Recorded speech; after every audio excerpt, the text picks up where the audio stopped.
බලමු කොහොමද මේ බලන්න අපි බලන්න යන්නේ ව්‍යුහගත රචනා ප්‍රශ්න පත්‍රවල පෙරහුරු ප්‍රශ්නවල තුන්වෙනි රචනාගත ප්‍රශ්න පත්‍රය. තුන්වන ව්‍යුහගත රචනා ප්‍රශ්නය. ඒ තුන්වෙනි ව්‍යුහගත රචනා ප්‍රශ්නේ මෙන්න මේ වගේ සටහනක් දීලා තියෙනවා. ඒ සාමාන්‍ය විභාගයට මෙන්න මේ වගේ සටහනක් ඇසුරු කරගෙන ප්‍රශ්න අහන ක්‍රමයක් වර්තමානයේ තියෙනවා. දැන් බලන්න ජලය ගුණ මෙන්න මෙතන තමයි ගුණේ එන්න ඕනේ. ඒ ගුණේ ලැබෙන මගින් ලැබෙන දායකත්වය තමයි මේ විදිහට තියෙන්නේ. එතකොට මේ ජලයේ ගුණය තමයි B වලින් ඕන සුවිශේෂී ගුණය. ඒ ගුණයෙන් හින්දා ලැබෙන දායකත්වය තමයි ශාක තුල ද්‍රව්‍ය පරිවහණය වීම. සමහර විට එකපාරට මේ සටහන දැක්කම නිකන් බය වෙනවා. එකපාරම අමාරු වගේ හැඟීමක් පහළ වෙනවා. ඒ වැඩේ අල්ලගත්තම හරියි. සටහන තේරුම් ගත්තම හරියි. ජලය මෙතනින් එන්නේ ගුණය සුවිශේෂී ගුණේ ජලයේ. ඒ ගුණය නිසා ලැබෙන දායකත්වය තමයි දේහ උෂ්ණත්ව යාමනය. කියන්න මට මේ ජීවීන්ගේ ශ්වසනයේ කියන දායකත්වය ලබා ගන්න පුළුවන් උනේ ජලයේ මොන ගුණය නිසාද? ද්‍රාවක ගුණය. ඔව්. ජලයේ තුල ඔක්සිජන් දිය වෙලා තියෙන නිසා නේද? ඒ කියන්නේ ජලයේ මොන ගුණයද? ද්‍රාවක ගුණය නිසා. ඔක්සිජන් දිය වෙලා තියෙන තමයි මේ ගුණය ලබා ගන්න පුළුවන් උනේ. මේක ලබා ගන්න පුළුවන් උනේ. එතකොට ශාක තුල ද්‍රව්‍ය පරිවහණය කර කියන දායකත්වය ලබා ගන්න පුළුවන් උනේ ජලයේ තියෙන මොන ගුණේ නිසාද? සංශක්තිය ආශක්තිය. ඔව් ආශක්ති සහ සංශක්ති මොනවාද?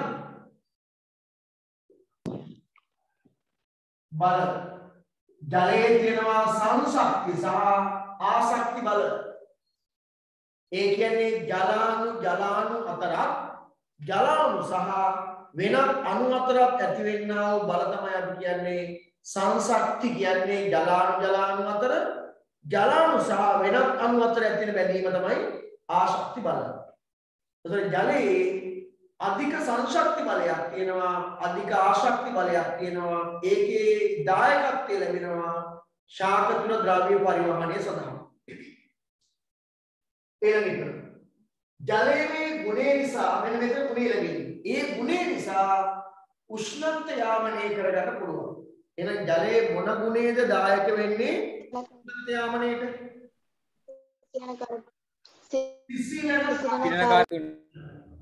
ජලයේ තියෙන සිසිලන කාරක ගුණය නිසා තමයි දේහ උෂ්ණත්ව යාමනය සිද්ධ වෙන්නේ. හරි. යන්න 4 වෙනි පිටුවට සතහනේ ABC ස්ථානවලට සුදුසු ජලයේ ගුණ දක්වන්න. right. A B C ස්ථානවලට සුදුසු ජලයේ ගුණ දක්වන්න. දැන් මොන අපි ගුණ දැක්වුවා. මේක දැන් අපි දැන් දක්වලා තියෙන නේද? මේක දක්වනකොට ඉතාමත් වැදගත් කාරණයක් තමයි දැන් මෙතන නම් මම ABC කියලා දාලා තියෙනවා. විභාගයේදී ඔබට ABC කියලා දාලා තිබුණේ නැත්තම් දරුවනේ අනිවාර්යෙන්ම නිකම්ම ලියන්න එපා රූල් තුනක A ගුණය. ගුණය කියලා කියනකොට A කියලා දාලා ඒ ගුණය ලියන්න. B කියලා දාලා ගුණය ලියන්න. C කියලා දාලා ගුණය ලියන්න. නිකම්ම ලියන්න එපා. මේක නම් ඔයාලට ගැටලුවක් නෑ මම ABC කියලා දාලා තියෙන්නේ. එහෙනම් ගැටලුවක් වෙන්නේ නෑ. හොඳයි. එහෙනම් A කියන තැන ඉන්න ඕන ද්‍රාවක ගුණය. B කියන තැන තියෙන්න ඕන සංශක්තිය ආශක්ති බල පැවතීම. C කියන තැන තියෙන්න ඕන සිසිලන කාරක ගුණය. ඒ තුනම හරිනම් එකකට එක ගානේ ලකුණු තුනක් දාන්න. ඒ තුනම හරිනම් එකකට එක ගානේ ලකුණු තුනක් දාන්න. ඔව් B කියන තැන තියෙනවා සිසිලනාකාර ගුණයනේ. ඔව් සර්. B කියන තැන සිසිලනාකාර ගුණයනේ තියෙන්න ඕනේ. Bද? ඔව් B තියෙන්න ඕනේ සිසිලනාකාර ගුණය. ඔය අක්ෂර දෙක මාරු වෙන්න ඕනේ. දෙක සීක් තියෙන්නේ. එහෙම තියෙන්නේ. ආහනේ. ඔව් සර්.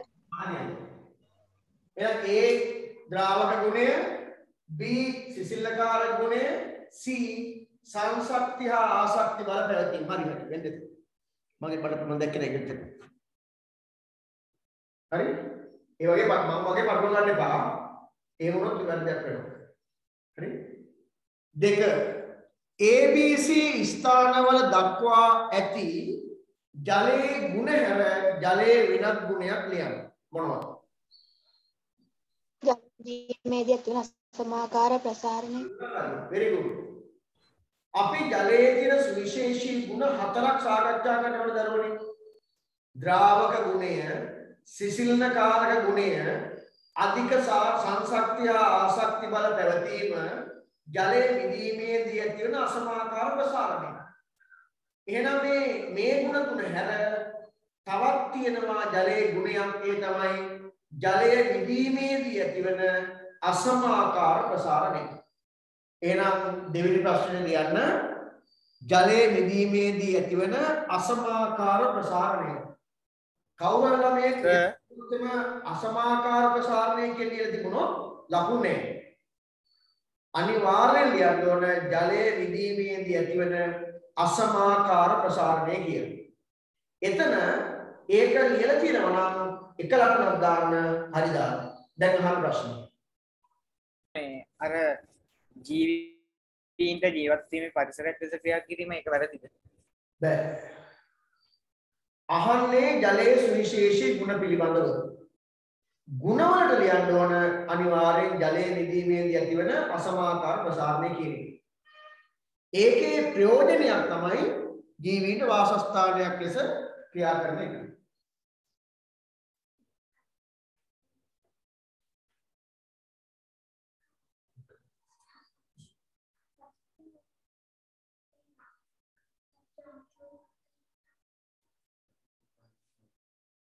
හරිද?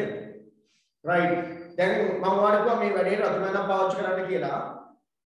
මේ අපි හුරු වෙන්නේ විභාග පේපර් එකට ලකුණු දෙන ක්‍රමයට ලකුණු දාලා අපි එක පැත්තකින් ප්‍රශ්න පත්‍ර ලියන්න හුරු වෙනවා. තව පැත්තකින් පේපර් එකට ලකුණු හම්බෙන විදිය ගැන අවබෝධයක් ලබා ගන්නවා.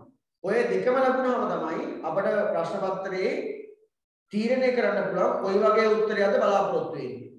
ඒ වගේ උත්තරේ ලකුණු දල වශයෙන් කීයක් හම්බ වෙන්නේ. අන්න ඒ වගේ අවබෝධයක් ගන්නත් ඕන. තව පැත්තකින් ඒ විෂය කරුණු පිළිබඳව දැනුම ලබා ගන්නත් ඕන. ඔය කරුණු තුනම පේපර් ක්ලාස් එකට වෙන්න ඕන. හරි? උත්තර ලියන්න හුරු වෙන්න ඕන. දෙවෙනි කාරණය කාලය කළමනාකරණය කරගන්න හුරු වෙන්න ඕන. ඊළඟ කාරණය ඉගෙනගත් ඒවා නැවත පුනරීක්ෂණය වෙන්න ඕන. හරි? ලකුණු ලැබීමේ රටා පිළිබඳ දැනුවත් වෙන්න ඕන. ඔය කරුණු ටික තමයි පේපර් ක්ලාස් එකේදී බලාපොරොත්තු වෙන දේ. ඊට අමතරව වෙනත් කාරණා පේපර් ක්ලාස් එක වෙන්න ඕන. කෙටි සටහනක් හදාගන්නේ කොහොමද? ඊළඟට ස්ටඩි ප්ලෑන් එකක් හදාගන්නේ කොහොමද? ටයිම් ටේබල් එකක් හදාගන්නේ කොහොමද? ඒව ගැන අවධානය වෙන්න ඕන. ඒව ගැනත් මම ඔළුවේ තියෙනවා. තාම මේ ටික ඉවර වුණාම මම ඒව ටික දෙන්නම්. හරි? රයිට්. ඊළඟ එක B කොටස බලන්න. මානව දේහ සෛල විභාජනය සිදුවන ආකාරය පහත රූප සටහනේ දැක්වේ. දැන් ඔකට සමහර ළමයි කියන්න පුළුවන් ඕම නෙමෙයි මෙහෙම නැත්නම් අපි එහෙම කියන්න පුළුවන්. ඒක තන්දර මොනවා වුණත් කවන්නේ කෙනෙක්ට විභාජනය නිරූපණය කරන්න පුළුවන් මේ විදිහට. ඒක මතකයි. බලන්න පළවෙනියට වැදලා තියෙන මාතෘ සෛලේ වර්ණය කීයක් තියෙනවද? මාතෘ සෛලේ වර්ණය කීයක් තියෙනවද? 3යි. වර්ණය 3යි තියෙන්නේ.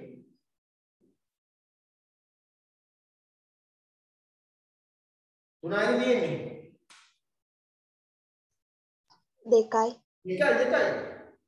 මේ බලන්න මේක මේ වර්ණය ඉබලා. මේ වර්ණය තව ඉබලා. එතන මේ වර්ණය යුගලයි මෙතන වර්ණය යුගලයි. නේද? හරි? එතකොට මේ බලන්න. එතකොට මේක විභාජනය වෙන x කියන ස්ථානයේදී හරි විභාජනය වෙලා ඒ සෛලයට ලැබෙනවා වර්ග ඒ සංඛ්‍යාව ලැබෙනවා. ඊළඟ විභාජන ආකාරයෙන් සෛල දෙකක් හඳුන්වනවා. හැබැයි ඒවයි තියෙන වර්ගයේ ඉබල ගන්න මෙන්න මේක y කියන නම් කරලා තියෙනවා. දැන් කෙනෙක් කියන්න පුළුවන් අපි මේ විදිහට එනකොට සෛල හතරක් හැදෙනවා. සෛල හතරක් හැදෙනවා වෙන්න පුළුවන්. හැබැයි කෙනෙක් කියන්න පුළුවන් මේ සෛල හතරක් හැදෙන එකෙන් දෙකයිම ගන්නේ කියලා. හරි? අහන්නකෝ. මොකද්ද? හරි? දැන් අහනවා බලන්න පොඩ්ඩක්. මෙතන දෙවිච්ච වර්ගයේ සංඛ්‍යාවම මේ සෛලෙට ගිහිල්ලා නේද? ඔව්. මේ සෛලේ හැදෙනකොට තව ඒවා මේ හැදිලා ඇති. අපි එක යරන් තියෙන්නේ. මේ සෛලේ හැදෙනකොට ඒ සෛලේ තිබිච්ච වර්ගයේ සංඛ්‍යාව මෙහාට ඇවිල්ලා නේද? හැබැයි ඔව් සර්. මේ සෛලෙන් තව සෛල දෙකක් හැදෙනකොට එයාගේ තිබුණු වර්ගයේ වලින් භාග ගිහිල්ලා නේද? ඔව්. ඔව්. එහෙනම් x ස්ථානයේ සිදුවෙන්නේ නැත්තේ මොන විභාජනයද? ඌරණ විභාජනය. නේද අනු නේද? 90 විභාජනය. මෙතන තිබිච්ච වර්ගයේ වලින් දෙපැත්තට ගිය භාග කියන්නේ. එහෙනම් y ස්ථානයේ ඉන්න ඇත්තේ මොකක්ද? ඌනන විභාජනය. එහෙනම් දැන් උත්තර දෙන්න බලන්න. x හා y විභාජන ක්‍රම දෙක ලියා දක්වන්න. දැන් මෙතනත් එහෙමයි විභාගයේදී x y කියලා දීලා තිබුණ නැත්නම් ඔබ x ඔබ ලියන්න x සමානයි 90 y සමානයි ඌනනේ කියලා ලියන්න. නිකම්ම 90 ඌනනේ කියලා ලියන්නේ. බලන්න කියලා දන්නේ නැහැ x මේ හිතාගත්තේ y මේ හිතාගත්තේ කියලා දන්නේ නැහැ. ඒ හින්දා ප්‍රශ්නාර්ථයක් දාලා ලකුණු නොදී ඉන්න පුළුවන්. හරි? එහෙනම් x ස්ථානයේ ලියවෙන්න x කියලා ලියලා 90 ලියන්න y කියලා ලියලා ඌන විභාජනය කියලා ලියන්න දෙකම හරිනම් එකයි එකක් හරිනම් එකයි. ලකුණු දාන්න. හරි? ඊළඟ එක y විභාජන ක්‍රමයේ සිදුවන්නේ මිනිසාගේ කිනම් සෛලවලද? ජන්මානු සෛල. ඔන්න තමයි ප්‍රශ්නයක් එන්නේ. ඩිම්බ සෛල ශුක්‍රාණු සෛල කියලා. ඔව් දැන් බලන්න අපි පැහැදිලිව කියනවා දැන් බලන්න අර මම හිතපු තැන ඔබ හිරවුවා. මම හිතුවා හරි.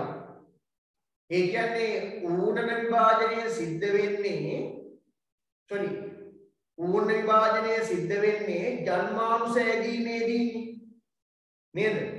ජන්මානු සෑදීමේදී. මම ඇහුවේ නෑ ප්‍රශ්නේ අහලා නෑ විභාජන ක්‍රමයෙන් සෑදෙන සෛල මොනවද කියලා අහලා නෑ. අහන්නේ ඌනනේ වෙන්නේ මොන කොතනද? උතන ජන්මානු සෛල කියලා හරියන්නේ නෑ. එහෙම නෙමෙයි.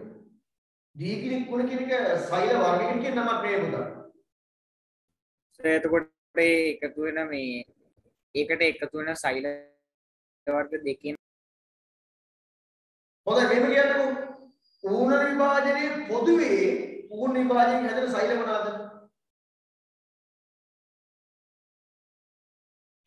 ඌන විභාජනයේ වෙලා හැදෙන සෛල මොනවාද?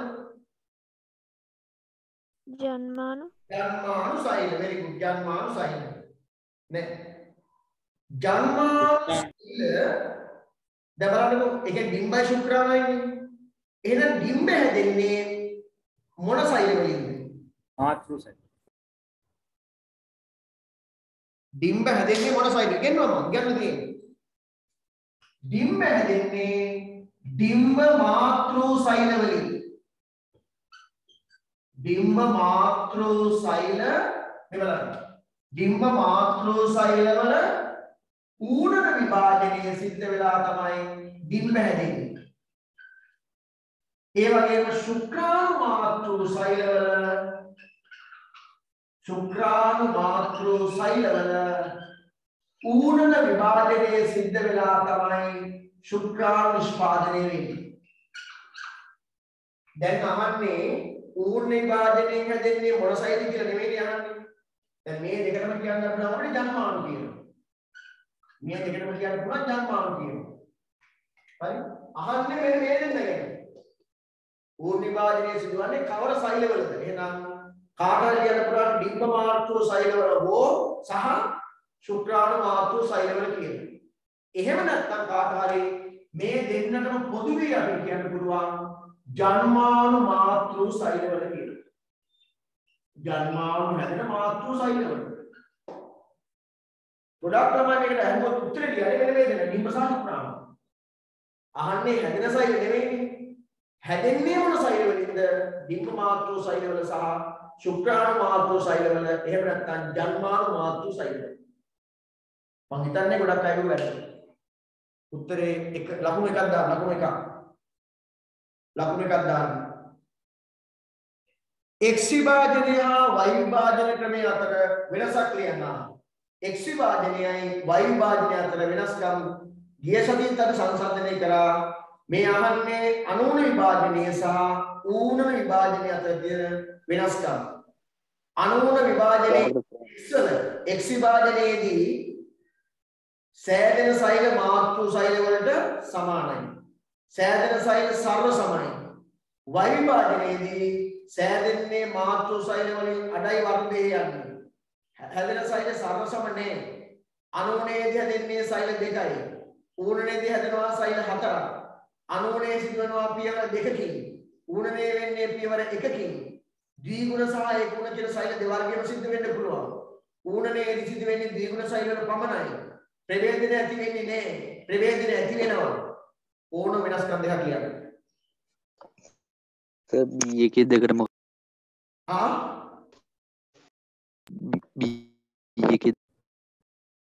B එකේ එකට කිව්වේ ජන්මාණු මාතෘ සෛලවල. එහෙම නැත්නම් කෙලිම ලියනවා ඩිම්බ මාතෘ සෛල සහ ශුක්‍රාණු මාතෘ සෛල කියලා ලියන්නත් පුළුවන්. එහෙම නැත්නම් ජන්මාණු මාතෘ සෛල කියලා කෙලිම ලියන්නත් පුළුවන්. ඌර්ණ විභාජනයේ වෙන තැන්නේ සර් රූල් දෙකක් තියලා තියෙනවානේ සර්. ඔව් ඒක කරන්න එපා. ඒක මොකක්ද මේ විභාජනයකට කිනම් සෛලද කියන එකද?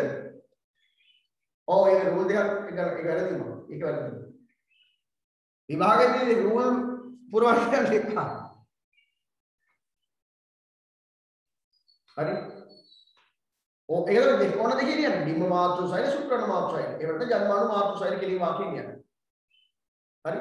අතන වෙනස්කම් දෙක හරිනම් වෙනස්කම් දෙකට ලකුණු දෙකක් දාන්න. ලකුණු දෙකක් දාන්න. සර් වෙනස්කම් දෙක මොකද්ද? ඇයි මම දැන් කිව්වේ දරුවෝ? මෙන්න මේකට වෙනස්කම්. අනෝන විභාජනයේ හැදෙන සෛල සර්ව සමයි. ඌර්ණ විභාජනයේ හැදෙන සෛල එකිනෙකට වෙනස්. අනෝන විභාජනයේ හැදෙන සෛල වර්ගයේ සංඛ්‍යාව මාතෘ සෛල වර්ගයේ සංඛ්‍යාවට සමානයි. ඌර්ණ විභාජනයෙන් හැදෙන සෛල වල වර්ගයේ සංඛ්‍යාව මාතෘ සෛල වර්ගයේ සංඛ්‍යාවෙන් අඩක්. අනෝන විභාජනයේ ද්විගුණ ඒකගුණ දෙකේම සිද්ධ වෙනවා. ඌර්ණ විභාජනයේ සිද්ධ වෙන්නේ ද්විගුණ සෛලවල පමණයි. අනූර්ණ විභාජනයේ පියවර එකකින් සිද්ධ වෙනවා. ඌර්ණ විභාජනයේ පියවර දෙකකින් සිද්ධ වෙනවා. අනූර්ණ විභාජනයේදී ප්‍රභේදන හටගන්නේ නැහැ. ඌර්ණ විභාජනයේදී ප්‍රභේදන හට ගන්නවා. ඔය වෙනස්කම් දෙක පහන් කැමති දෙකක් ලියන්න. ඔය වෙනස්කම් ලියනකොට ඌර්ණ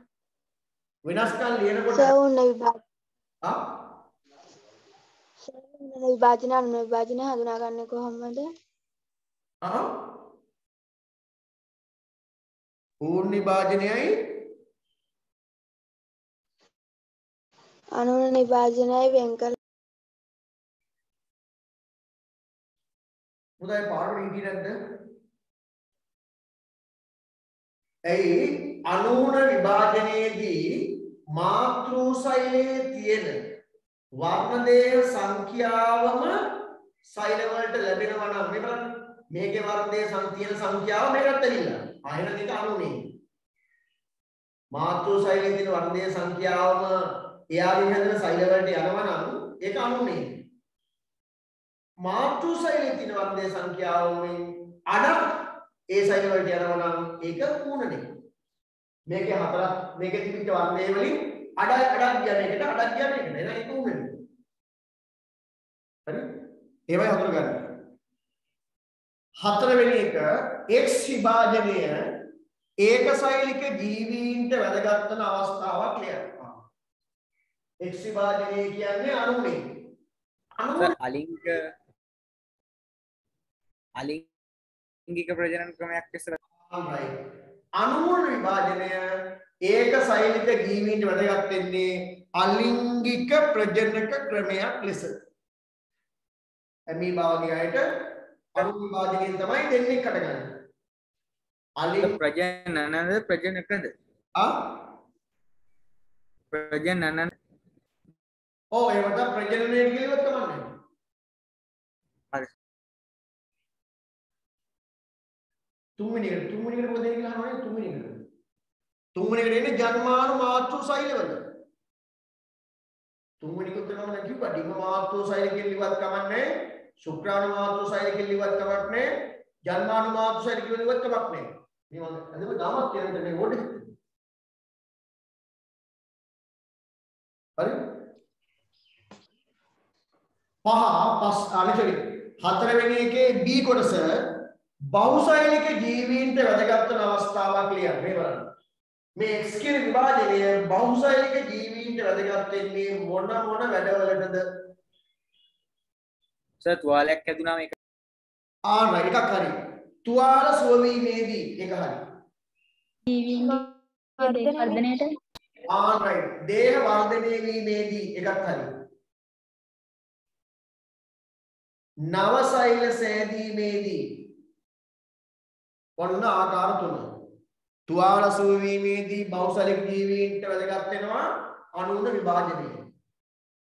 බහුසෛලික ජීවීන්ගේ දේහ වර්ධනය වෙද්දී අණුන විභාජනය.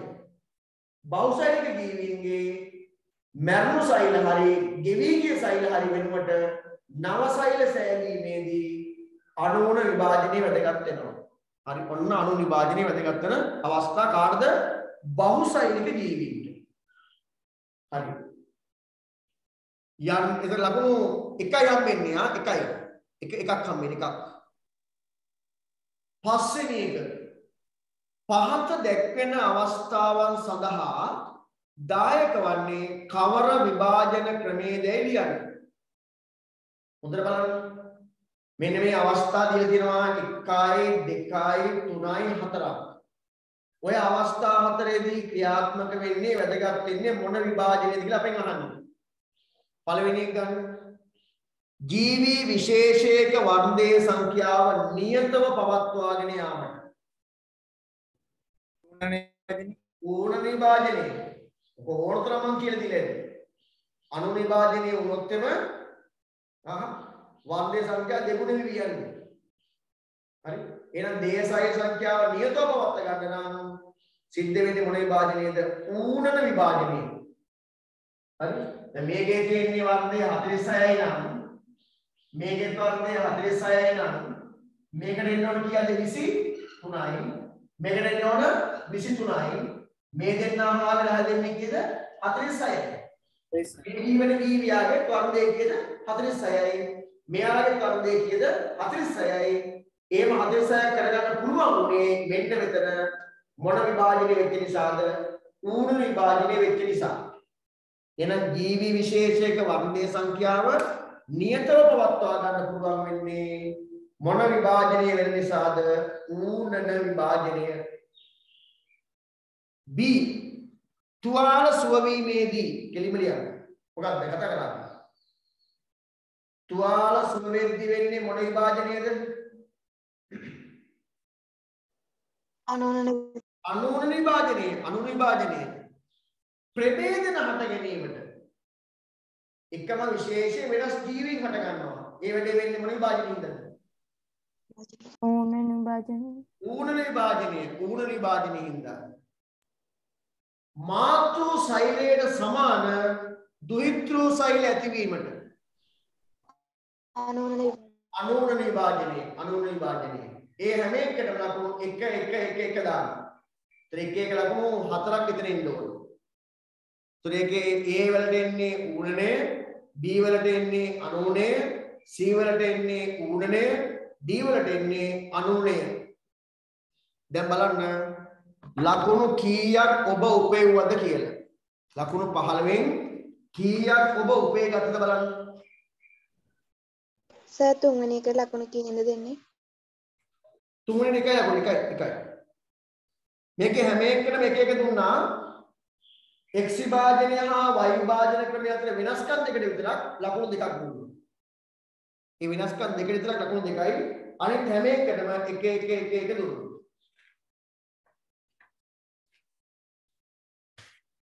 හරි එක දීලා ඇති.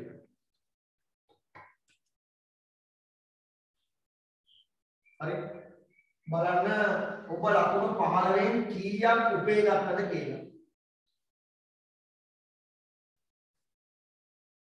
ලකුණු 15න් කීයක් ඔබ උපයවුවද බලන්න.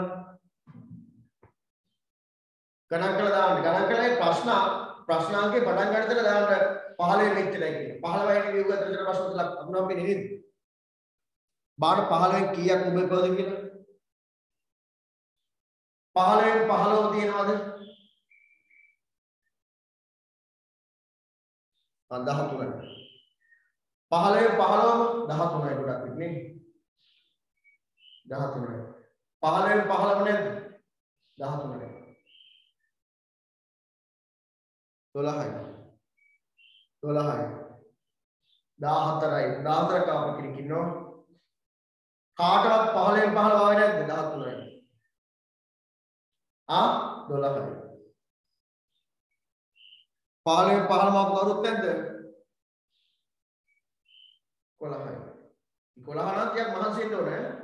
ඒ කියන්නේ මහන්සි වෙන්න ඕනේ කියන්නේ අර කලින් පාඩම් අප පාඩම් කරන්න ඕනේ. මදි. 11 මදි. මේ වගේ ප්‍රශ්නෙට 11 මදි. මේ වගේ ප්‍රශ්නකට සාමාන්‍ය ලකුණු 12 පැනලා යන්න ඕනේ. 12 පැනලා යන්න ඕනේ. ජීවිතය ප්‍රශ්නයක් නේ. ලකුණු හැලෙන්නේ නැහැ. ඔයාලා දන්නේ ඒවා. පළවෙනි පාඩමෙන්මයි පළවෙනි පාඩම හා දෙවෙනි පාඩමේ ප්‍රශ්න අහලා තියෙන්නේ. sorry. ජීවිද්‍යාව පළවෙනි පාඩමෙන් අහලා තියෙන්නේ. ඒක ලේසි. හරි. කාටවත් 15න් 15 තියෙන කෙනෙක් ඉන්නවද? නැද්ද පුතා? right. හොඳයි. ඒ සම්බන්ධ ප්‍රශ්න කිරණ අහන්නටක් ගාලා අපි යන්නේ තුන්වෙනි ව්‍යුහගත රචනා ප්‍රශ්න පත්‍රය කතා කරන්න. ඒකේ ගොඩාක් තියෙනවා ප්‍රවේගය සම්බන්ධ කරුණු. හරි. යන්න පස්වෙනි පිටුවේ හතරවෙනි ප්‍රශ්නෙට යන්න. පස්වෙනි පිටුවේ හතරවෙනි ව්‍යුහගත රචනා ප්‍රශ්න පත්‍රෙ ලිපිණි. විනාඩි 10ක් ඕනේ නේද? 8ක් දෙන්න 8ක්. ඒක ගොඩක්ම ලේසියි. ඒකේ චුට්ටක් රූප තරහනේ පොඩි ගැටලුවක් තියෙනවා. මම අගිය දිහා බලලා ලකුණු කරගන්න එක. චුට්ටක් බලලා ගන්න පොඩි ගැටලුවක් තියෙනවා.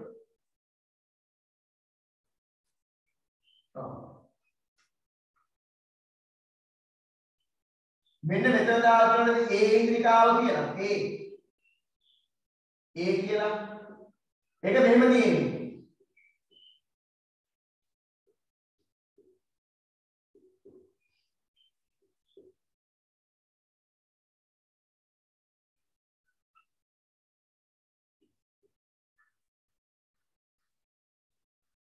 A ඔන්නම තියෙන්නේ. A. හරි. B කියන්නේ මෙන්න මෙහෙම. මේ බලන්න ඕනද?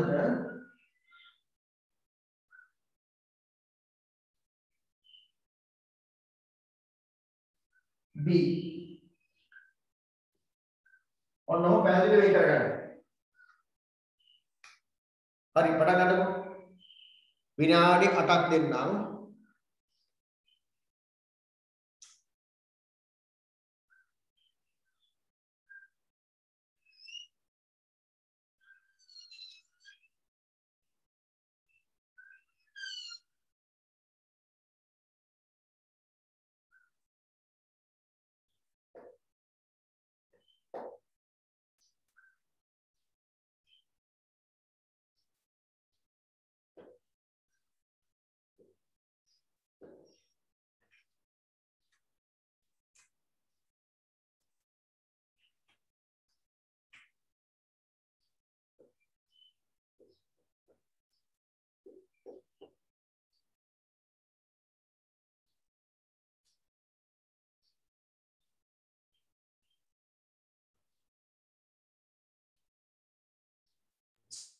සර් ඔව් සර් ඒ ඉන්ද්‍රිකාව පැහැදිලි නෑ සර්.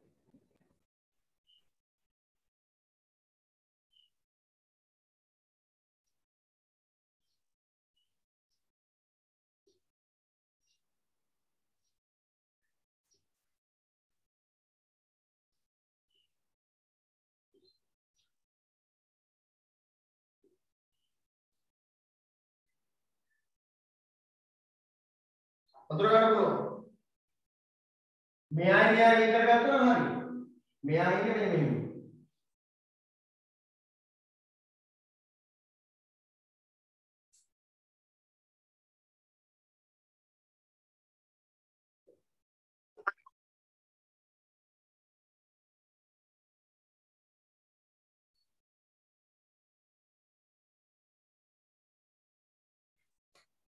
හරි පටන් ගන්න.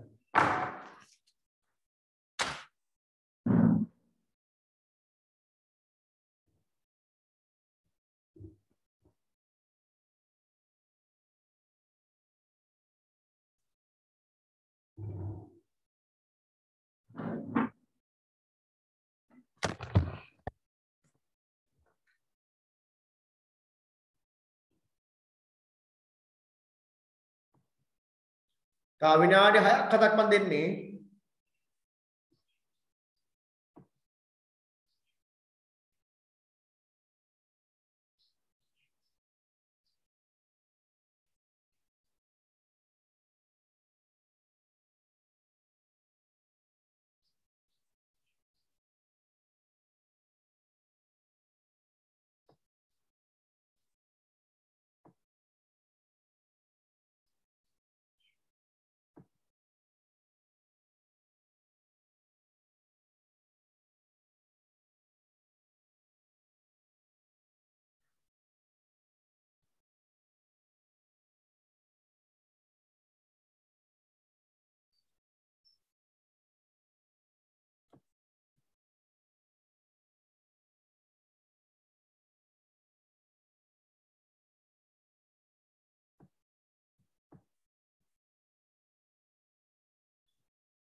ඉවරද පුතා?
පුතා ඉවරද වැඩේ? ඌසේ කර. රයිට් අපි එහෙනම් සාකච්ඡා කරමු නේද? හැමෝම ඉවරද?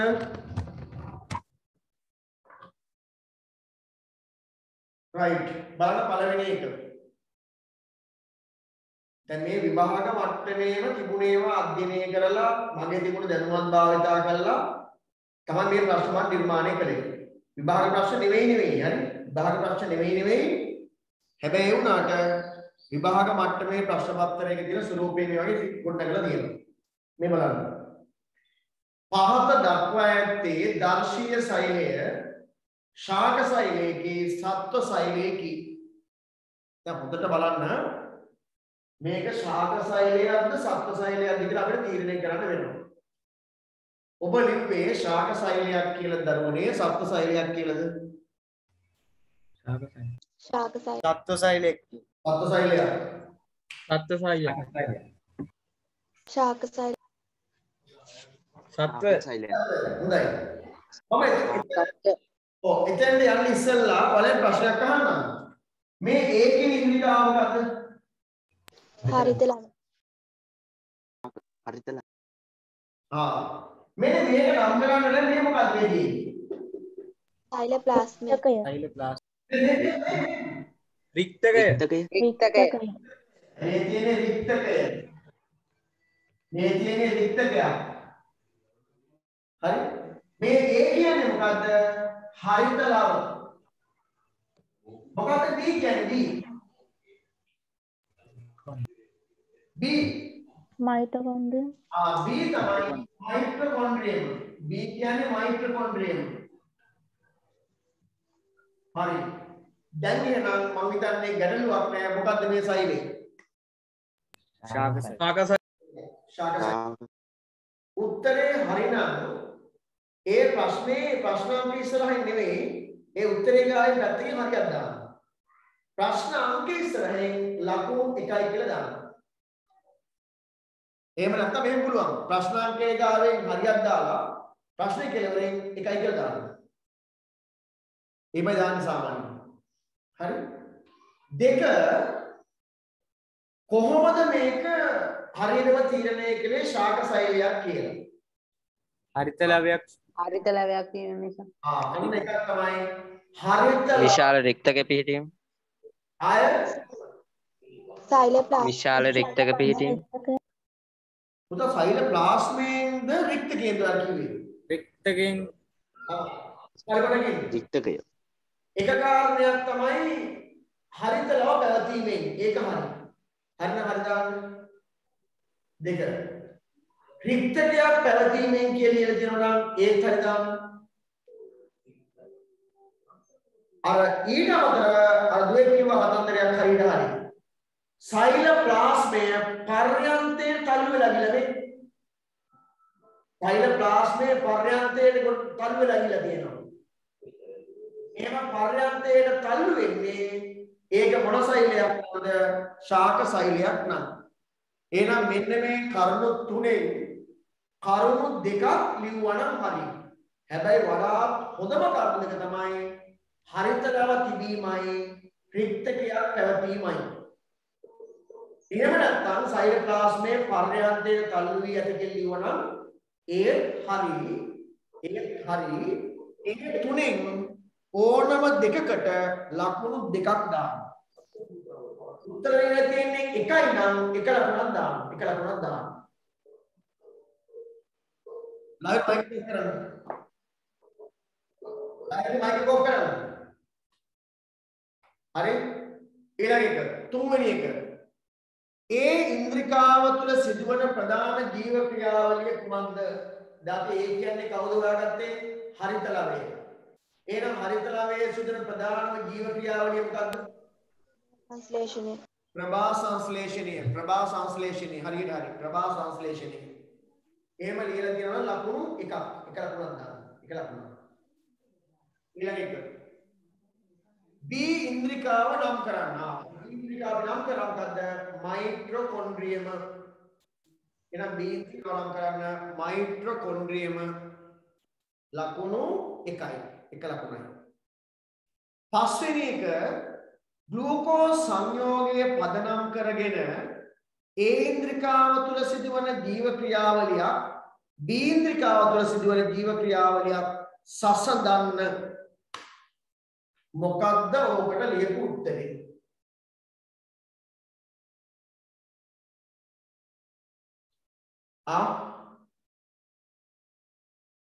මොකක්ද ලියපු උත්තරේ?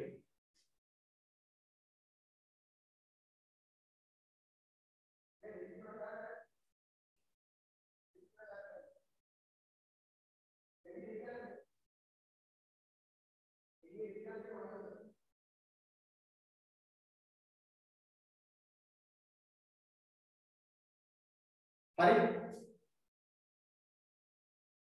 දැන් මොකක්ද සෙන්ටර් ලියපු උත්තරේ?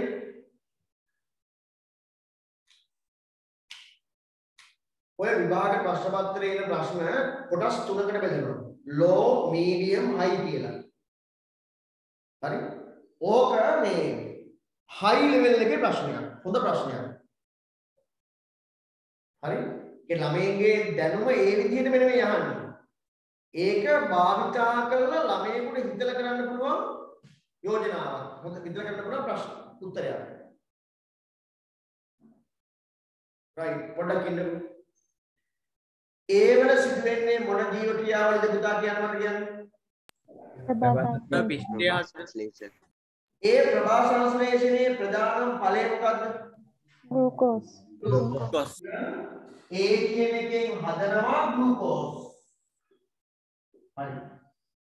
B කියන්නේ මයිටොකොන්ඩ්‍රියම්. මයිටොකොන්ඩ්‍රියමේ සිදුවෙන්නේ මොන ක්‍රියාවලියද? ස්වාය ශ්වසන ප්‍රතික්‍රියාව. ඒ ස්වාය ශ්වසන ප්‍රතික්‍රියාවට දායක වන ප්‍රතික්‍රියකය මොකක්ද? ග්ලූකෝස්. එතනදි වෙන්නේ ග්ලූකෝස් දහනය වෙලා ග්ලූකෝස් භාවිතා කරලා ශක්තිය නිෂ්පාදනය කරන එක. දැන් අපේ මේ දෙන්නගේ වෙනස අහන්නේ ග්ලූකෝස් සම්බන්ධ කරගෙන අහන්නේ. එහෙනම් ඒ වල සිද්ධ වෙන්නේ ග්ලූකෝස් නිපදවීම, බීව ඉන්ද්‍රිකාව තුළ වෙන්නේ ග්ලූකෝස් දහනය කිරීම. හරි? කවුරු හරි ඒ උත්තරේ ලියලා තියෙනවද? නෑනේ. ලිව්වා? සංසන්දනාත්මකව ලියන්න ඕන. කොහොමද ලියන්නේ? ඒ ඉන්ද්‍රිකාව තුළ ග්ලූකෝස් ගොඩනැංවීම කිව්වත් කමක් නැහැ. නිපදවීම සිදු කරේ කිව්වත් කමක් නැහැ. නමුත් B ඉන්ද්‍රිකාව තුළ ග්ලූකෝස් දහනය කිරීම සිදු කරයි කියලා ලිව්වා නම් එතන ලකුණු දෙකක් හම්බ වෙනවා. ලකුණු දෙකක්. එහෙනම් A ඉන්ද්‍රිකාව කියන්නේ හරිත ලවය. ඒ තුළ ග්ලූකෝස් නිපද වෙනවා. B ඉන්ද්‍රිකාව කියන්නේ මයිටොකොන්ඩ්‍රියම. ඒ තුළ ග්ලූකෝස් දහනය කරනවා. ඒ හින්දා මයිටොකොන්ඩ්‍රියාව අපි හඳුන්වනවා සෛලේ ජව පොළ ස්වාය ශ්වසන මධ්‍යස්ථානය කියලා. ලකුණු දෙකයි. උත්තරේ කියන්න දාපහු. සර්. ඒ ඉන්ද්‍රිකාව තුළ ඒ කියන්නේ හරිත ලවය. ඒ ඉන්ද්‍රිකාව තුළ ග්ලූකෝස් නිපදවයි. ග්ලූකෝස් නිපදවයි. B ඉන්ද්‍රිකාව තුල ග්ලූකෝස් බිඳෙලයි. එහෙම නැත්නම් ග්ලූකෝස් දහනය කරයි. B ඉන්ද්‍රිකාව තුල ග්ලූකෝස් දහනය කරයි බයි. දහනය කරයි කියලා බයි. අමන්න. දහනය කරයි බිඳෙලයි ඒ ඕන එකක් අමන්න. දහනය කරයි බිඳෙලයි ඕන එකක් කියන්න. හරි රයිට්. B කොටසට යන්න ඉක්මනින් වෙලාව වැඩි. හිමෝපීලියා රෝගයට හේතු වන නිලීන ජානය සිම්ප්ලෙක්ස් ප්‍රමුඛ ජානය කැපිටල් H ලෙස සලකා රෝගයට හේතු වන ජාන සංයෝජනයේ අනුව රෝගී නිරෝගී වාහක ලෙස ජනිතයන් ඇති වේ. පහත් දැක්වෙන්නේ එම ජනිතයන්ගේ මෙතින් එතකොට හිමෝපීලියාව ඇති වෙන ජානය තමයි සිම්පල් H. හිමෝපීලියාව ඇති වෙන ජානයේ ප්‍රමුඛ ජානය තමයි කැපිටල් H. ඉස්සෙල්ලා මට කියන්න මෙන්න මේ A B C තුන් දෙනා පිටින්ද ගැහණුද එහෙම හොයාගන්න බැරිද? ගැහණු. කොහොමද හොයාගත්තේ කාක්තාව කියලා? sex තියෙනවා. හරි. එතකොට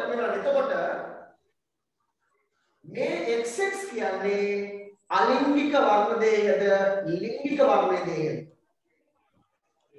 ලිංගික වර්ණ. ලිංගික වර්ණදේය වල මොන සිද්ධිය නිසාද මේ රෝග හැදෙන්නේ? මොන සෑහෙන කාලයක් කරන ප්‍රතිබද්ධ ලිංග ප්‍රතිබද්ධ නිලීන ජානයක් හින්දා. අන්න හරි. ප්‍රතිබද්ධ ජාන එහෙම නැත්නම් ස්වාධීනව වෙන් වෙන්න බැරි ජාන අපි කියනවා ප්‍රතිබද්ධ ජාන. එහෙම නැත්නම් ඒ ක්‍රියාවලිය කියන ජාන ප්‍රතිබද්ධය කියලා. එතකොට මේ හිමෝෆීලියාව කියන රෝගය හැදෙන්නේ ලිංගික වර්ණදේහ වල ඇතිවන ප්‍රතිබද්ධ ජාන නිසා. ස්වාධීනව වෙන් වෙන්න බැරි ජාන නිසා. හරි. දැන් මේ තුන්දෙනාව කාන්තාව. හරි. දැන් මට කියන්න මෙහෙම මේ X1 දේහයේ තියෙන්නේ කැපිටල් H මේකේ තියෙන්නේ සිම්පල් H. එහෙනම් A කියන එක්කෙනාගේ මතුවෙන්නේ රෝගී ලක්ෂණයද නිරෝගීකමද? නිරෝගී. මෙයා කැපිටල් H අනිවාර්යයෙන් මෙයා නිරෝගී. මේ දෙකේම තියෙන්නේ සිම්පල් මෙයා රෝගී. මෙන්න මෙයා නිරෝගී වුණාට එයාගේ තියෙනවා නේද හිමෝෆීලියා අධිකරණ ජානයක්? ඔව්. එහෙනම් මෙයා කවුද? වාහක. හිමෝෆීලියා රෝග වාහක. රයිට්. දැන් ඔළුවේ තියාගෙන අපි ප්‍රශ්නෙට යන්නකො. එක හිමෝෆීලියා යන කුමක්ද? හිමෝෆීලියා යන කුමක්ද? ඕක කතා කරන්නේ. තුවාලයක් සිදු විට රුධිරයේ කැටි නොගැසීමේ තත්ත්වයට අපි කියනවා හිමෝෆීලියාව කියලා. ප්‍රවේණී පාඩම් කරන්නේ. තුවාලයක් සිදු විට රුධිරයේ කැටි නොගැසීමේ තත්ත්වයට මොකක්ද අපි කියන්නේ? හිමෝෆීලියාව කියනවා. ලියන්න. තුවාලයක් සිදු විට රුධිරයේ කැටි නොගැසීමේ තත්ත්වය හිමෝෆීලියාවයි. ලේ කැටි ගහන්නේ. රුධිරයේ කැටි නොගැසීමේ තත්ත්වය හිමෝෆීලියාවයි.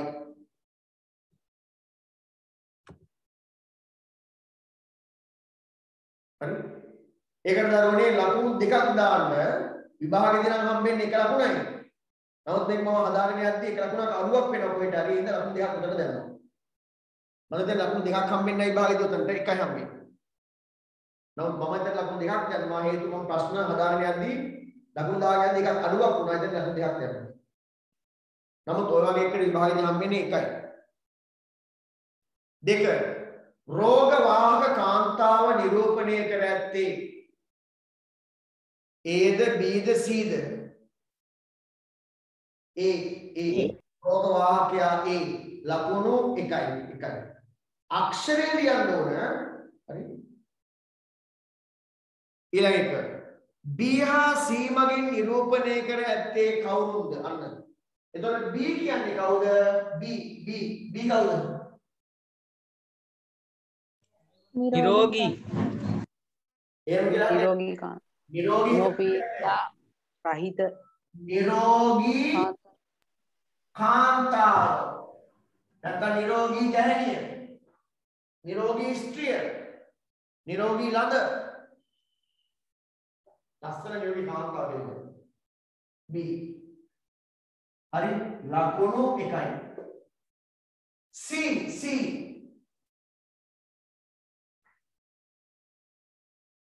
රෝගී කාන්තාව. රෝගී කාන්තාව. හිමෝෆීලියා රෝගී කාන්තාව හිමෝෆීලියා රෝගී කාන්තාව ලකුණු 1යි හරි හිමෝෆීලියා රෝගී කාන්තාව සර් රෝගී කාන්තාව. රෝගී කාන්තාවගේ ලියන්න කමන්නේ අපි ආයෙත් හිමෝෆීලියා රෝගී කාන්තාව කියලාම ලියමු විභාගයේ රෝගී කාන්තාව කියලා ලකුණු හම්බ වෙයි හරියටම නම් හිමෝෆීලියා රෝගී කාන්තාව හරි මම අහන්නේ ඔයාලගෙන් මේ මම මෙහෙම හුවොත් මේ අතරින් සමාජය තුල විවාහ නොවිය යුත්තේ මොන කාන්තාවද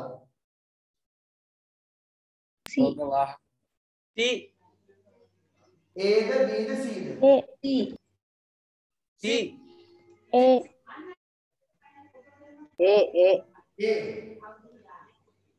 අවුරුදු ඉංග්‍රීසි මාධ්‍යම කියනවා B කියනවා C කියනවා A B C C මෙතන කවුරු හරි කෙනෙක් C කියලා හිතුවා නම් ඔබට පොඩි වැරදීමක් වෙලා මම උගන්ලා තියෙනවා මේ හිමෝෆීලියා රෝගී කාන්තාවන් සමාජයේ නැහැ. ඕන් උපතේදී මියනවා. එහෙනම් මෙයා නැහැ. දැන් ඉන්නේ AB කවුද එහෙනම්? B රෝග වාහකයෝ විවාහ වෙන්න හොඳ නැහැ. ඒක සමාජයේ තුල හිමෝෆීලියා රෝගේ ව්‍යාප්ත වෙනවා. එහෙනම් මොකද කරන්න ඕන? විවාහ නොවී ඉන්න. හරි. හැබැයි ඉතින් ඒ කාන්තාව දන්නේ තමයි හිමෝෆීලියා රෝග වාහකෙක් කියලා නේද? දන්නේ නැහැ. ඒක ප්‍රශ්නේ. හරි. නැත්නම් විවාහ නොවී ඉඳියා. right ඊළඟට 4 එතන ලකුණු 2යි නා මේකට ලකුණු 2යි ඊළඟ එක හිමෝෆීලියා රෝගී පිරිමි පුද්ගලයෙකුගේ ලිංග වර්ණ දේහ ඥාන සහිතව නිරූපණය කරන්න හරි පිරිමි කෙනෙක් නේ එහෙනම් අනිවාර්යෙන් X වර්ණ දේහයයි ආය Y වර්ණ දේහයයි XY දැන් Y වර්ණ දේහයේ මත X වර්ණ දේහයේ තියෙන ඥාන වලට අනුරූප ඥාන තියෙනවද? නැහැ. මෙයා හිමෝෆීලියා පිරිමියෙක් නේ. එහෙනම් X වර්ණ දේහයේ මත සිම්පල් H කියන මොනොච්චරයි. මේක ලියලා තියෙනවා නම් අඳලා තියෙනවා නම් ලකුණු එකක් දාන්න. එක ලකුණක්. ලකුණු එකයි.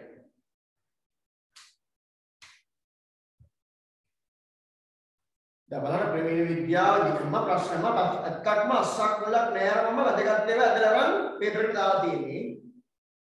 අපි සැප්තැම්බර් මාසයේ පේපර් ක්ලාස් එකේ දෙන්නේ සුපිරි පාඩමක් දෙනවා. මොකක්ද පාඩම? මම අධ්‍යයනය කළ බැලුවා විභාග පේපර් එකේ ගොඩාක්ම ප්‍රශ්න ඇවිල්ලා තියෙන හැම අවුරුද්දෙම මොන පාඩම් වලද කියලා. ඒ පාඩම් ගොඩාක් ඒවා මොකද ගහන්නේ? සර් දෙක ප්‍රශ්නෙට ඇහුන්නේ. අහන්නකෝ. හරි? ගොඩාක් පිට බලද්දිම අපිට මට පේන දෙයක් තමයි සෑහෙන ප්‍රශ්න ඇවිල්ලා තියෙනවා හැමදාම වගේ. පදාර්ථයේ වෙනස් වීම පාඩම. ඒ නිසා සැප්තැම්බර් මාසේ වාට හම්බෙන්නේ පදාර්ථයේ වෙනස් වීමේ පාඩමේ පේපර් ක්ලාස් එක තමයි යන්නේ. පේපර් එක තමයි යන්නේ. ඒකේ විභාග ප්‍රශ්න ඔක්කොම ටික දානවා. ඊට අමතරව සක්‍රියතාවසේ ගොඩනැගීම ආය කතා කරනවා. ඊට අමතරව රසායනික සමීකරණ ලිවීම හා තුලිත කිරීම මුල ඉඳන් සාකච්ඡා කරගෙන සාමාන්‍ය විභාගයේදී වැදගත් වෙන සියලුම රසායනික සමීකරණ ටික ආපහු ලියලා තුලිත කරනවා. ආපහු ලියලා තුලිත කරනවා. අවන්නේ නේද? හොඳයි නේද වැඩේ? හරි. එහෙම නැත්නම් වෙන එකක් කරනවද? ඒක කරමු නේද? ඒක හොඳයි නේ. හරි. C බලන්න C. A B ඉවරයි C. ගෙවතුමය ශාකයේ කරලේ කොළ පැහැය. මේක මතක් ගෙවතුමය ශාකයේ කරල කොළ පාටයි. කරල කොළ පාටයි. ඒ කොළ පාට එක කොළ පාට බව මේ බලන්න. ගෙවතුමය ශාකයේ කරල් කොළ පාටයි. කරල් කොළ පාටයි. කරල් කොළ. ඒක ප්‍රමුඛයිලෝ ඒකේ දාණය කැපිටල් G. Capital G. කහ පාට කරල් කියන එක කහ පාට කරල් කියන එක සිම්පල් D. ඒක නිලීනයි. හරි? ඊළඟට කියනවා ප්‍රමුඛ වේ කොළ පාට කරල් සහිත විෂම යුග්මක ශාක දෙකක්. right. දැන් මම කියන්න කොළ පාට කරල් තියෙන්නේ. කරල් කොළ පාටයි. හැබැයි විෂම යුග්මකයි. එහෙනම් මම කියන්න ඒ ශාකයේ තියෙන ජාන දෙක මොනවද? capital G simple G. අනිවාර්යයි. එන්න පුළුවන් මෙන්නනේ capital G එක්කෝ capital G simple G. එක්කෝ simple G නේ. මෙන්න මේ ශාකයේ මොන කරල් පාටද මෙයාගේ? කහ පාට. පාටයි. මෙයාගේ කොළ පාටයි මෙයාගේ කොළ පාටයි. හැබැයි පැහැදිලිව කියනවා කොළ පාටයි විෂම යුග්මකයිනේ. එහෙනම් මෙන්න මෙයා තමයි ගන්නේ. capital G simple G. මෙන්න මේ ශාක දෙකක් මුහුම් කරනවා capital G simple G. එහෙනම් මෙයා හදන ජන්මාන මොනවද? capital G ජන්මානයි simple G ජන්මානයි. මෙයා හදන්නේ capital G ජන්මානයි simple G ජන්මානයි. තේරුණාද නැද්ද? හරි? දැන් කියයි අඳින තියෙන්නේ 50 කොටුවක් නේ තියෙන්නේ. ඔව්.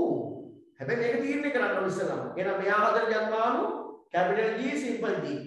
මෙයා හදන්නේ capital G simple G. දැන් වැඩි පටන් ගමු. දැන් 50 කොටු ගමු. මේ ගණන හිතවලදී දැන් 50 කොටු ගමු. මේ බලන්න. හරි? මේක අපි ඥාන පිළිවිල එකටම කුමාමි දායක කියලා නේද? ඔන්න ඔබටදී. එතකොට මේ බලන්න. මෙයා හදනවා capital G simple G මෙන්න. මෙයා හදනවා capital G simple G. දැන් හරිනේ. මෙයයි හාවුනොත් capital G මෙයයි හාවුනොත් capital G simple G. මෙයයි හාවුනොත් capital G simple G. මෙයයි හාවුනොත් simple G simple G. උදේ මොකක්ද අත්තේ? Sir bonnet photo. ඒකේ යටින් අර කොළ පාටද කහ පාටද කියලා ලියන්න ඕනේ සර්. capital G කියලා තියෙන යටින් කොළ පාටද කහ පාටද කියලා ලියන්න ඕනේ සර්. ඔව් තව ඉගෙන ගන්න. නොලියවත් විභාගෙන් අපිට හම්බෙන්න අර ලියන්න. හරි? එතකොට capital G මොකද්ද? කොළ. මේක කොළ. මේක කොළ. මේක කහ. බලන්න කොළ පාට ශාක තුනකට කහ පාට ශාක එකයි. මේක බලන්න ලකුණු දෙකක් හම්බ වෙනවා. ලකුණු දෙකම ඔබ ගත්තද කියලා බලන්න. මෙන්න මේ ටිකයි හරිනම් ලකුණු එකයි. ඒ ලකුණු ගත්තද? ඔව් සර්. හරි. දැන් බලන්න ප්‍රවීණිය අපි සෑහෙන කාලයක් හිමින් ලස්සනට කරා ඒ පාඩම.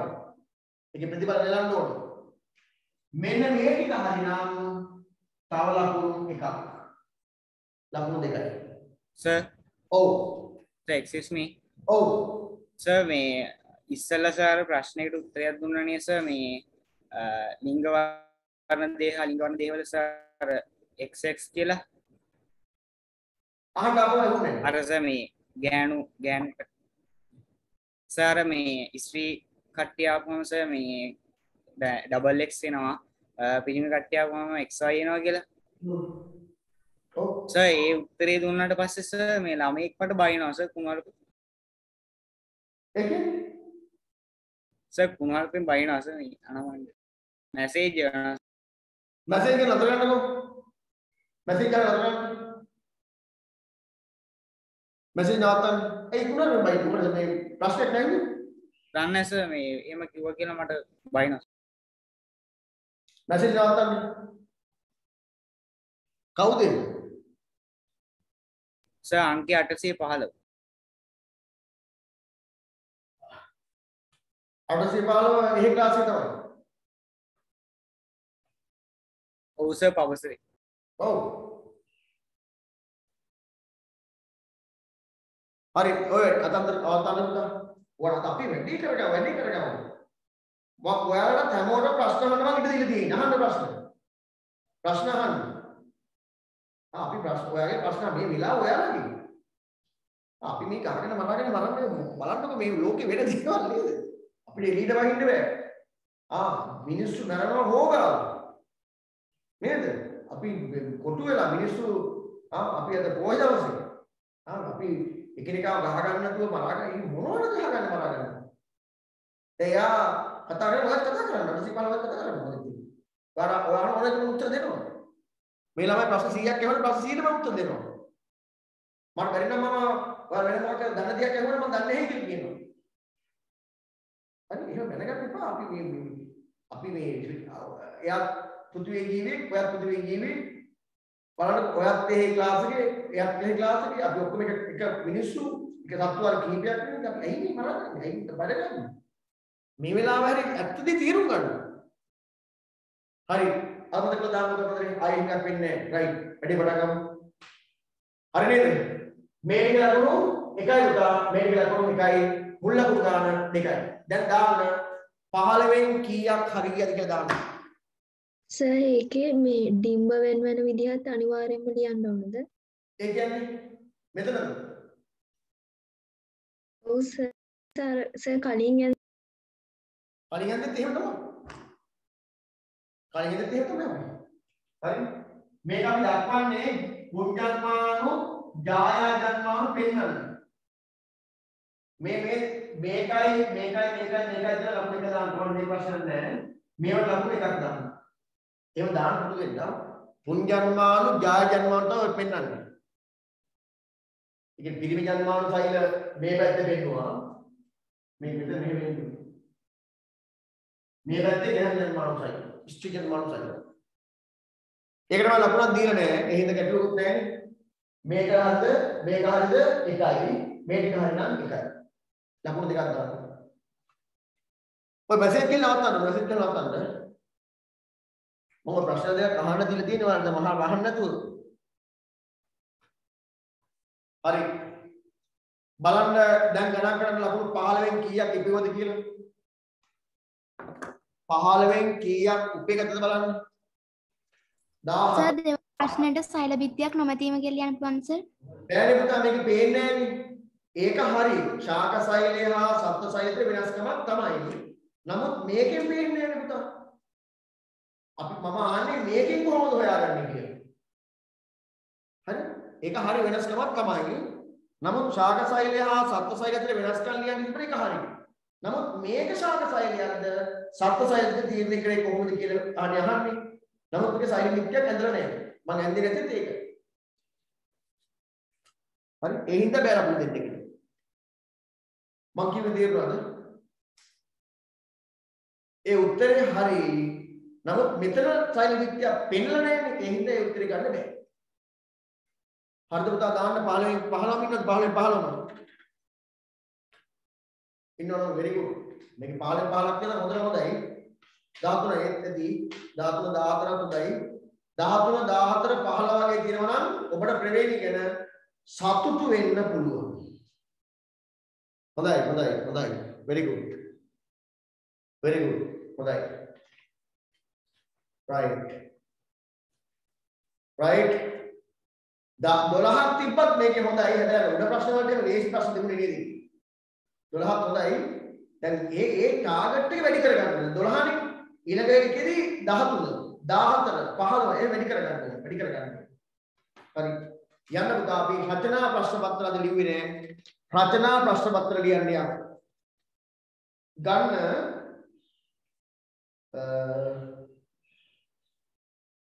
අපි අවසානට කරේ මොකක්ද? මීපෙඩි කතාව නේද? මීපෙඩි කතාව නේද ලිව්වේ? ඔව් සර්. right. බලන්න මගේ කී ප්‍රශ්න අංක වල වැරද්දක් දක්වලා දිනවා බලන්න මේ 9 වෙනි ප්‍රශ්නේ නැත්නම් 9 කියලා.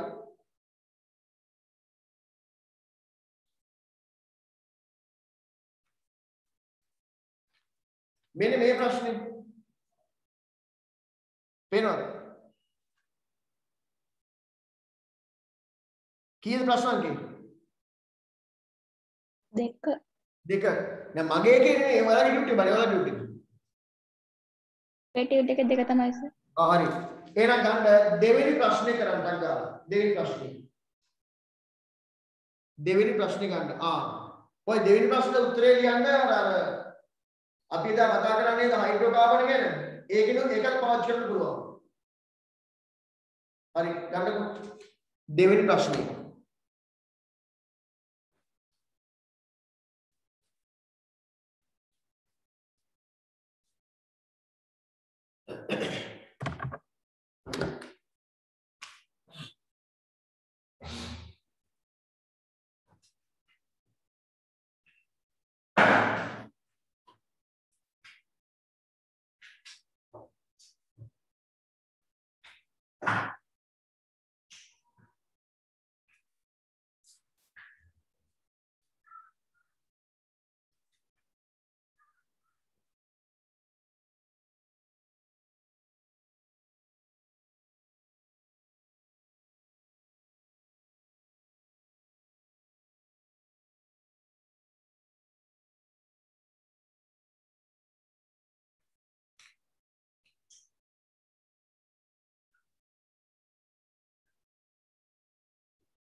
එකේ ලකුණු තියෙනවා 2යි 3යි 4යි 5යි 6යි 7යි 8ක්. ඒ රචනා ප්‍රශ්නේ ලකුණු 20න් 8ක් තියෙනවා. ඉතිරි කියලා වෙන ප්‍රශ්නයක් තිබුණේ. ඒ හින්දා මම දැම්මේ නෑ. ඒ ලකුණු 8න් බලන්න කීයක් ඔබට උපයන්න පුළුවන්ද කියලා.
ඉවර නම් කියන්න ගාලා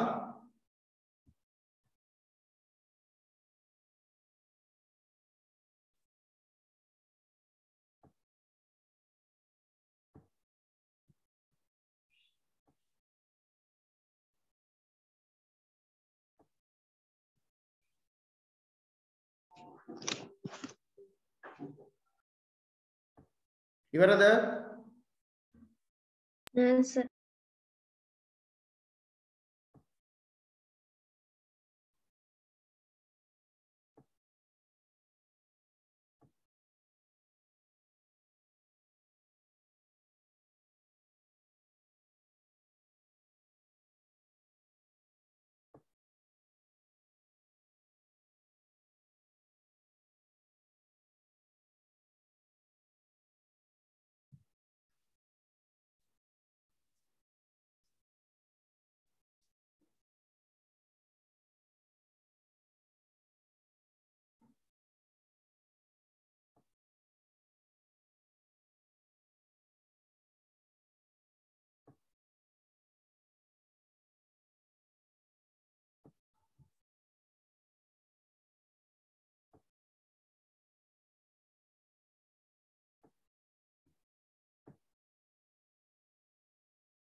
දැන් වෙලාව ඇති නේද පුතා?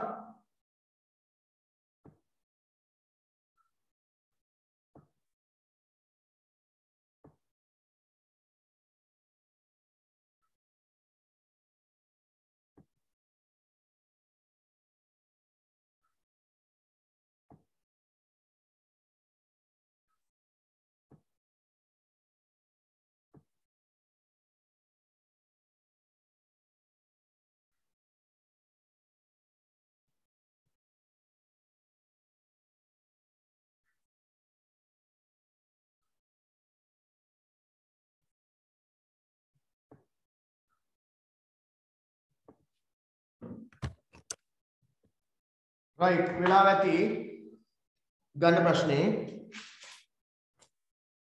ගොඩක් ඒවට උත්තර ලියන්න ඇති. දැන් මෙන්න මේ රූපේ දැක්වෙන්නේ ශිෂ්‍යයෙක් සිදු කරන පරීක්ෂණයක් කියලා තමයි විභාගේ කියන්නේ. මේක උදා මේ 1999 විභාග තව ප්‍රශ්නයක්. මේක මම දෙයක් නෙවෙයි. 1999 විභාග ප්‍රශ්නේ තියෙන්නේ. හරි? බලන්න පහත රූප සටහනේ දැක්වෙන්නේ ශිෂ්‍යයෙක් සිදු කළ පරීක්ෂණයක උපකරණ ඇටවුමකි.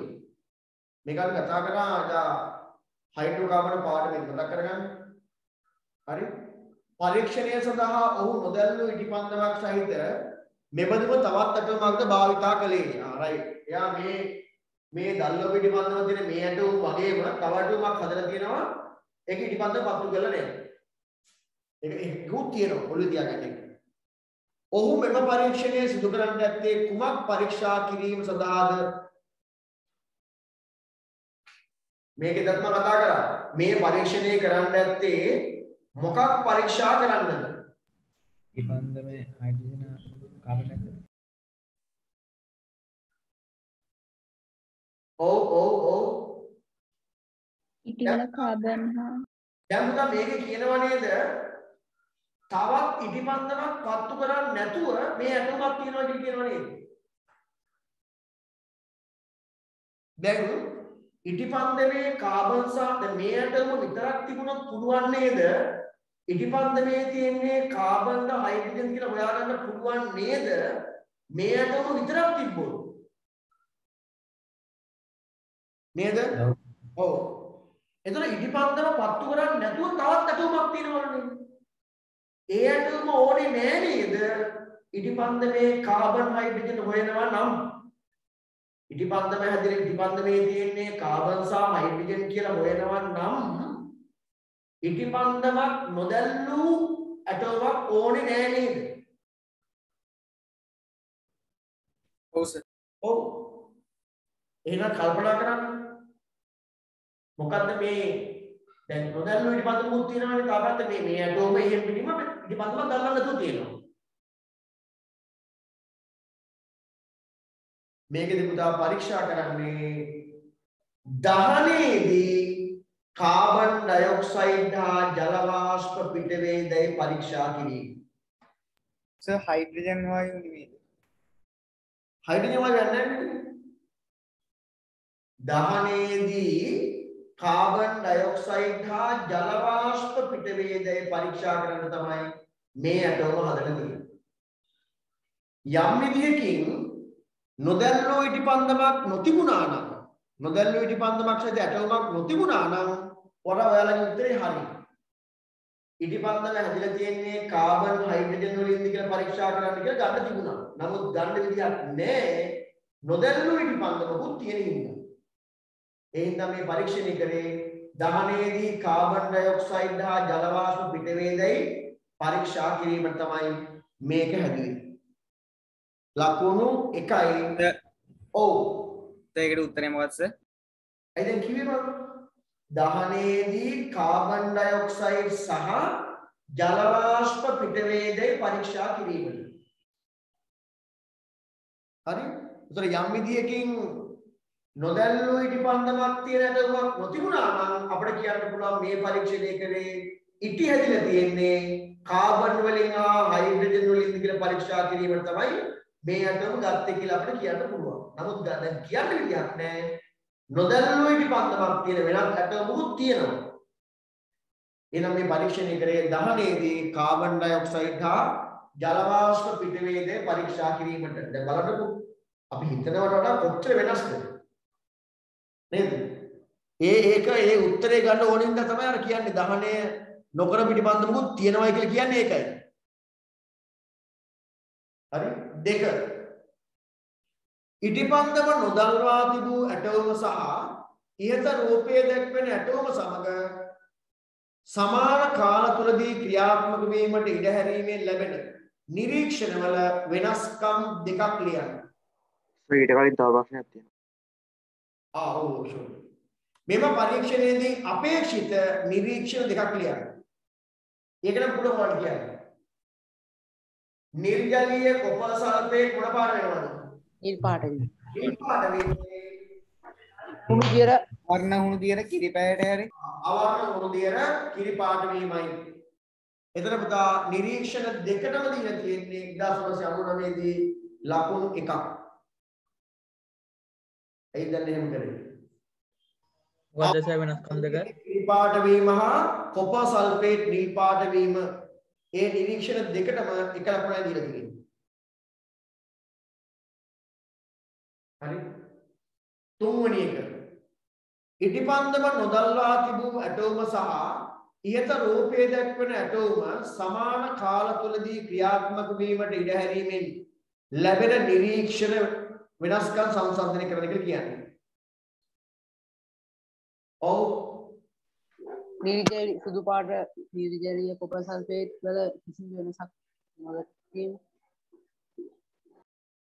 ඔව්. දැන් බලන්න අපි අර පරීක්ෂණ ඉස්කෝලේ කරන්නේ නැති කරන අඩුයිනේ නේද?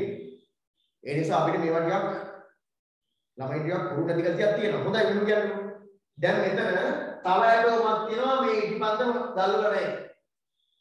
මේ නොදැල්වු ඉටිපන්දම තියෙන එකේ නිර්ජලීය කොපර් සල්ෆේට් නිල් පාට වෙනවද නැද්ද?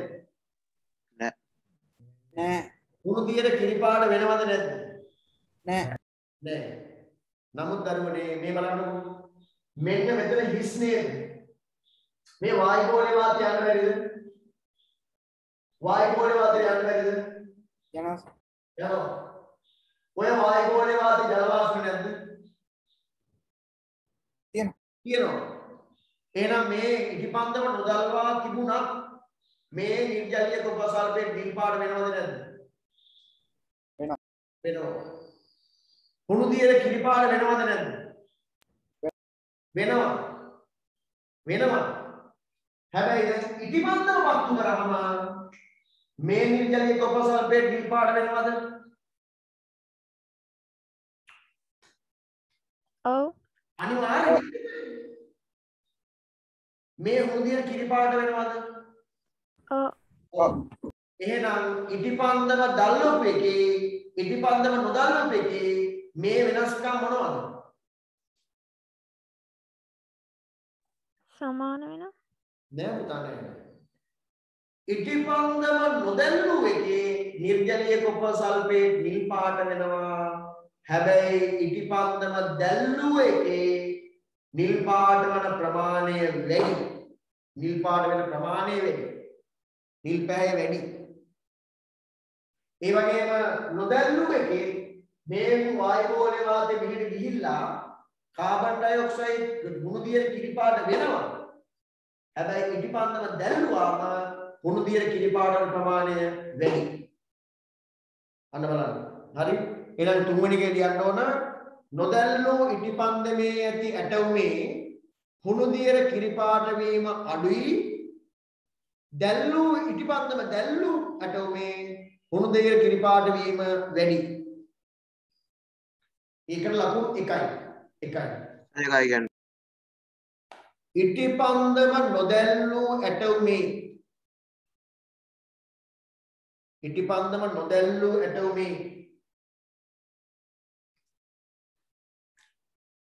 හුණු දියර කිරි පැහැවීම අඩු නමුත්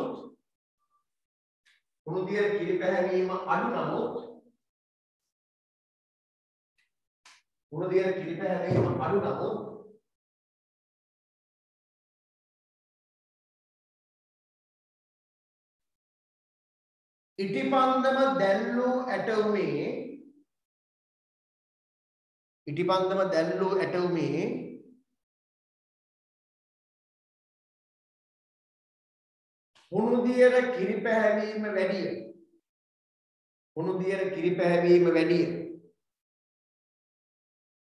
හුණු දියර කිරි පැහැවීම වැඩිය.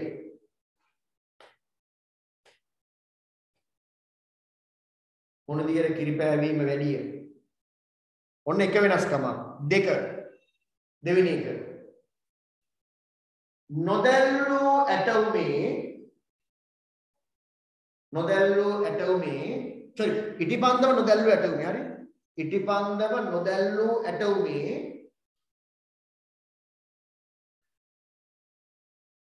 ඉටිපන්දම නොදැල්වු ඇටෝමේ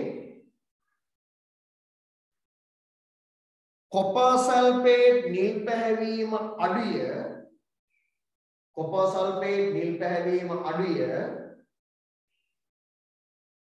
copper sulfate නිල් පැහැවීම අඩුය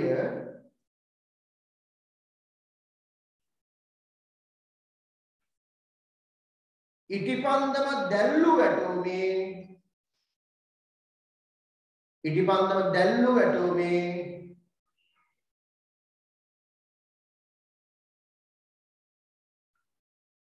copper sulfate නිල් පැහැවීම වැඩිය copper sulfate නිල් පැහැවීම වැඩිය එතනේ වෙනස්කම් දෙකට ලකුණු දෙකක් යනවා ලකුණු දෙකක්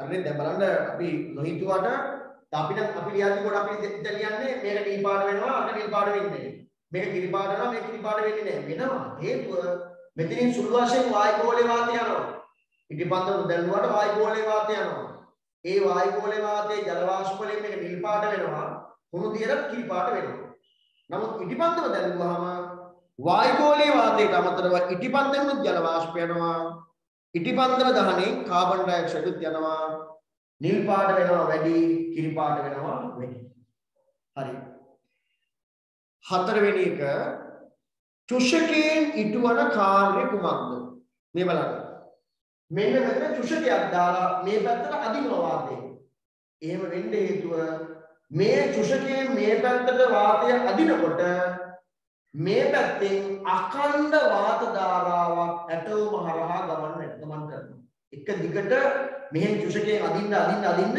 මේ පැත්තෙන් අඛණ්ඩ වාත ධාරාවක් මේ ඇටෝම හරහා මෙතනට ගමන් කරනවා ඔන්න ඕක ලියා ගන්න හරියට ලියලා නැත්නම් හේතුව ඇටෝම් කීපයකින් මේ චුෂක කතාව තියෙනවා උත්තරේ ලිව්වද අඛණ්ඩ වාත ධාරාවක් ඇටෝම හරහා ගමන් කිරීමට සැලැස්වීම කියලා අඛණ්ඩ නැතත් වාත ධාරාවක් ඇටෝම හරහා ගමන් කිරීමට කියලා ලිව්වද නෑනේ එන කරන දෙයක් නෑ ලියා ගන්න උත්තරේ ඒකට ලකුණු එකක් දීලා තියෙනවා උත්තරේ ලියන්න පිළි අඛණ්ඩ වාත ධාරාවක් මේ කියන්නේ හතරවෙනි එකේ උත්තරේ චුෂකයෙන් ඉටවන කාර්ය කුමක්ද කියන එකට අඛණ්ඩ වාත ධාරාවක්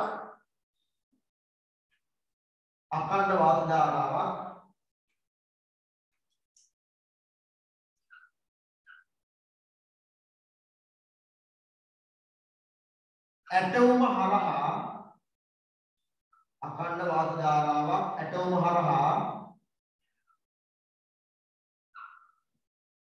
අඛණ්ඩ වාත ධාරාවක් ඇටෝම හරහා ගමන් කිරීමට සැලැස්වීම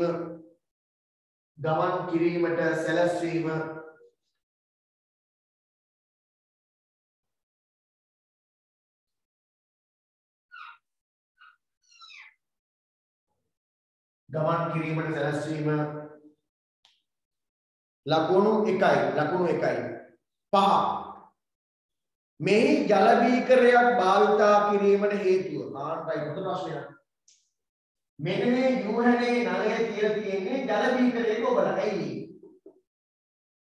ජල වාෂ්ප ඉක්මනින් සිසිල් කර ගැනීම සඳහා all right මෙන්න මේ පැත්තෙන් එනවා ඉටිපන්දම දහනය වෙති ජල වාෂ්ප මේ යූ නලය ASCII ගමන් කරනකොට මේක වතුර භාජනයක දාලා තියෙන්නේ ඒ හින්දා මේ යූ නලය සිසිල් වෙනවා.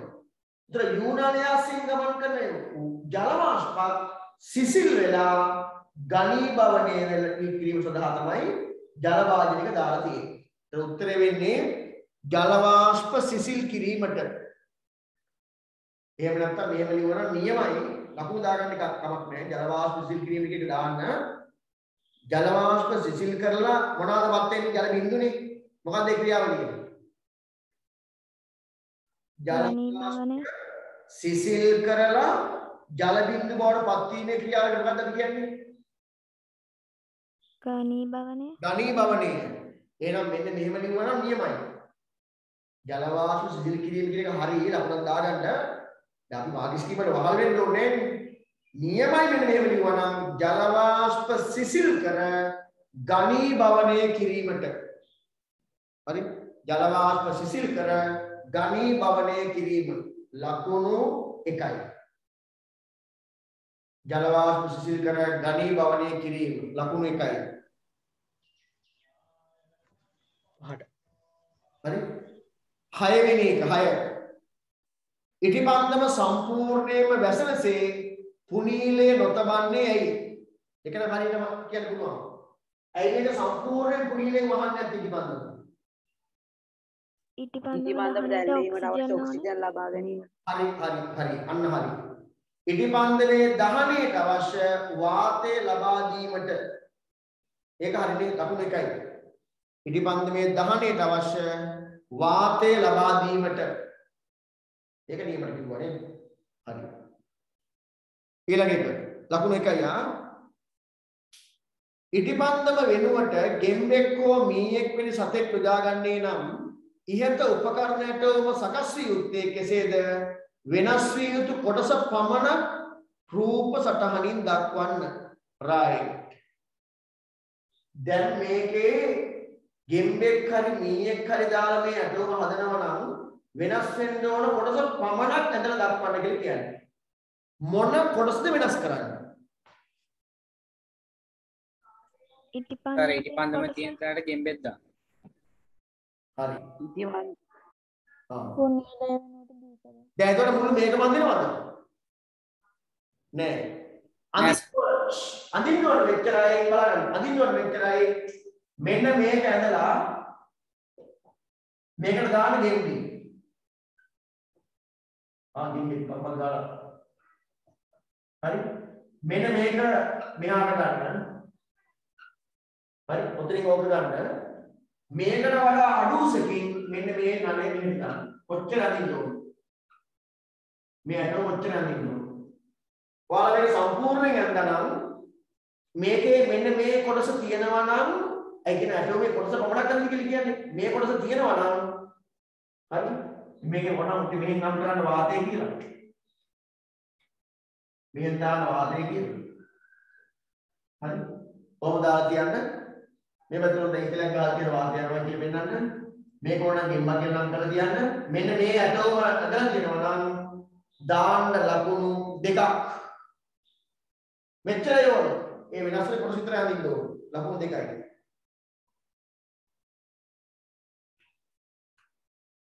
හරි. 7 වෙනි එක පොඩ ප්‍රශ්නයක් නේද බලන්න. දහනයයි ශ්වසනයයි දෙක සංසන්දනාත්මකව අරගෙන තියෙන්නේ.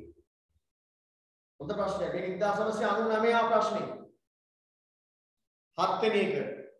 ගෙම්බෙක් වැනි සතෙක් යොදාගෙන මෙම පරීක්ෂණය සිදු කළේ නම් ඔබ අපේක්ෂා කරන නිරීක්ෂණ මොනවාද? මොනවද කෑවීම? දැන් මේකේ මේ ඇටෝම හයි කරා නම් දකින්න ලැබෙන නිරීක්ෂණ මොනවාද? මොනෝදීරේ කිරිපෑවීම. මොනෝදීරේ පාට වෙනවා, නිර්ජලීය කොපර් සල්ෆේට් නිල් පාට වෙනවා. ඒ දෙකම වෙනවා. ඒ වැඩ දෙකම වෙනවා. ඇයි මෙයා ශ්වසනය කරනකොට කාබන් ඩයොක්සයිඩ් පිට කරනවා, ජල වාෂ්ප පිට වෙනවා. ඒ ජල වාෂ්ප වලින් මේ කොපර් සල්ෆේට් නිල් පාට වෙනවා, මොනෝදීර කිරි පාට වෙනවා. එහෙනම් නිරීක්ෂණ තමයි නිර්ජලීය කොපර් සල්ෆේට් නිල් පාට වීම හා හුණු දියර කිරි පාට වීම. ලකුණු 1යි. අර වැඩිම වෙනවා. මොකද ඉටිපන්දම දහනය වෙද්දී කාබන් ඩයොක්සයිඩ් ජල වාෂ්ප පිට වෙනවා. ගෙම්බා ශ්වසනය කරද්දී කාබන් ඩයොක්සයිඩ් ජල වාෂ්ප පිට වෙනවා. හරි ඊළඟ එක 9 වෙනි එක නේද? ඔව්. ඉටිපන්දමේ දහනයක් ගෙම්බාගේ ශ්වසනයක් අතර ඇති සමානකමක් ලියන්න. මොකද්ද සමානකම? පළ ලෙස කාබන් ඩයොක්සයිඩ් හා ජලය පිටවීම. ඇහුනේ. කාබන් ඩයොක්සයිඩ් ගෙම්බාගේ ශ්වසනයයි හරි ලේසි උදාහරණ. දහනයටත් ශ්වසනයටත් ඔක්සිජන් වාතය ලබා ගැනීම. ඔක්සිජන් වාතය ප්‍රයෝජනට ගැනීම. ඒ වගේම තව එකක් ඕනනම් ලියන්න පුළුවන්. එකයි අහන්නේ නේද? එකයි අහන්නේ. දෙකක්. ශ්වසනයේදී දහනයේදී කාබන් ඩයොක්සයිඩ් පිටවීම. ඔච්චරයි. ලකුණු 2යි. අනේ එකයි. වෙනස්කම් දෙකටම ලකුණු 1යි. ඒක අතර බලලා තියෙන පේපර් එක. 99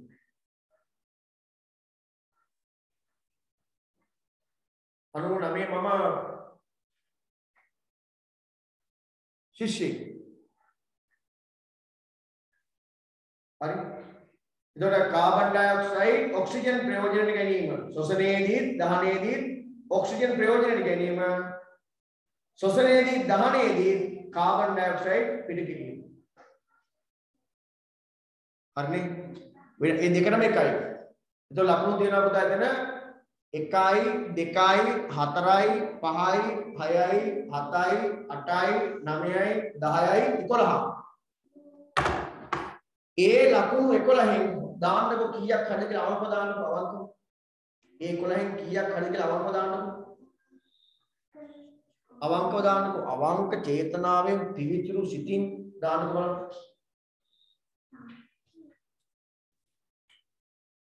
1යි 2යි 4යි 5යි 6යි 7යි 8යි 9යි 10යි 11. 11න් 11ම හරියයි ඉන්නවද? 11න් 11ම නෑ නේ. 10ක් හරියයි. 9ක් හරියයි නම් දානවා මට. 979ක් හරි කිව්වා. 8යි 8ක් වුණත් කමන්නේ 9 සර් ඒකේ 7 වෙනි එකට පොඩ්ඩක් 7 වෙනි එකේ තියෙන්නේ පුතා මේකනේ. මේ 8 උනේ. 7 වෙනි එකේ අහන්නේ මේ 8 උනේ. නෑ සර් 6 වෙනි එක නෑ. 6 වෙනි එකේ අහන්නේ ඉටිපන්දම සම්පූර්ණ මැසන්සේ පුණීන තමන්නේ ඒ කියලානේ. ඉටිපන්දමේ දහනයට අවශ්‍ය ඔක්සිජන් වායුව ලැබිය යුතු නිසා. ඉටිපන්දම දහනයට අවශ්‍ය ඔක්සිජන් ලැබීමට සම්පූර්ණ වෙවොත් ඔක්සිජන් ලැබෙන්නේ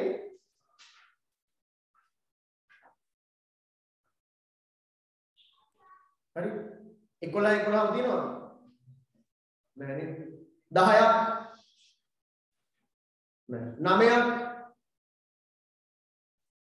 නෑ 9 හිටියක් කෙනෙක් වන්ද කරලා 8ක් 8 ඉන්නවනේ 8 ඉන්නවා 7ක් 4 කීප දෙනෙක් ඉන්නව නේද රයිට් හොඳයි අපි බහුවර්ණ එකක් දෙයක් හරි කරේ නැත්නම් පොඩි ප්‍රශ්නයක් තියෙනවනේ වෙලාව නම් හරි අපි බහුවර්ණ එදා බහුවර්ණ කීයක් වෙන කරාද හොඳයි ස්ලයිඩ් මතයි හොඳයි මට try කරන්න ඕනේ එදා බහුවර්ණ කීයක් කරලාද පුතා ටක ගන්න 10ට යනකම් කරා. එහෙනම් ටක් ගාලා ඉතිරි 10 ගහන්නකො. ඉතිරි 10 ගන්න කමක් නැහැ. 5ක් ගහන්නකො 5ක්. නැත්නම් බහුවර්ණ යකුත් කරේ නැහැ වගේ 15ක් කරන්නේ නැද්ද 15ක්. 10ට විතරයි එකස කරේ. 10ක් කරාද? ඔව් 10ක් කරා. alright. තව 5ක් කරන්නකො බහුවර්ණ 5ක්. ඒ කියන්නේ 11 නේද 11 12 13 14 15 කරන්න කොට ගන්න 11 12 13 14 15 කරන්න කොට ගන්න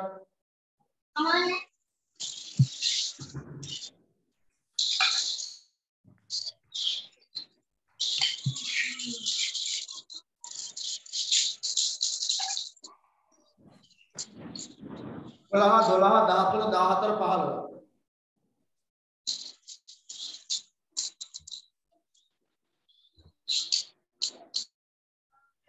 hari පස්සේ කාවන්න කරන්න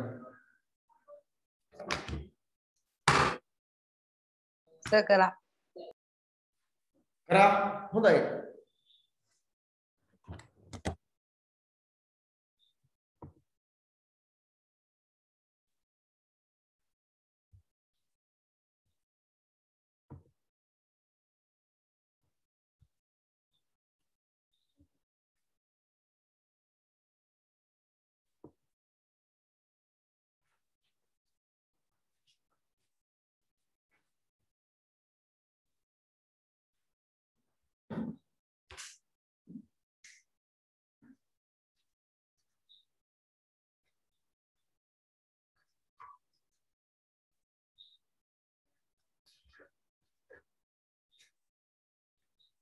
and then ILU.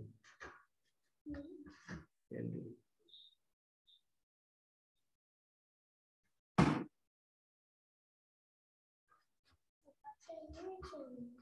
ILU.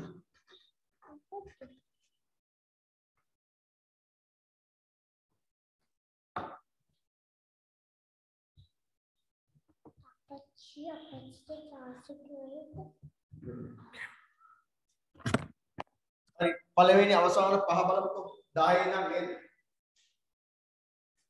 බලන්න 11 වෙනි එක යම් කෘමි විශේෂයක ශ්වසනයේදී කාබන් ඩයොක්සයිඩ් නිපද වේදයි විමසා බැලීමට විද්‍යාඥයෙකුට අවශ්‍ය විය X යන කාබන් ඩයොක්සයිඩ් ගුණනය කළ විට පැහැය වෙනස් වන දර්ශකයකි ඒක පුතා හොඳ ප්‍රශ්නයක් මම අද මේක පැහැදිලි කරලා දෙන්න ඉක්මනින් ඊළඟ දවසේ මතක් කරගන්න මේක ටිකක් කවට් කරගන්න තියෙනවා කියනවා Y යන ද්‍රව්‍යයේ කාබන් ඩයොක්සයිඩ් අවශෝෂණය කරන ද්‍රව්‍යයකි ඔහු විසින් පහත් දක්වා ඇති අන්දමට පරීක්ෂණ ඇටෝම සකස් කරන ලදී පරීක්ෂණ හතර සකස් කිරීම සඳහා වඩා සුදුසු සකස්ම මින් කුමක්ද මේ දීලා තියෙන්නේ ජීවීන්ගේ ලාක්ෂණික පාඩමේදී අපි කතා කරා නේද ශ්වසනයේදී කාබන් ඩයොක්සයිඩ් පිටන බව පරීක්ෂා කිරීමේ ඇටෝම ඒ ඇටෝම මේ තියෙන්නේ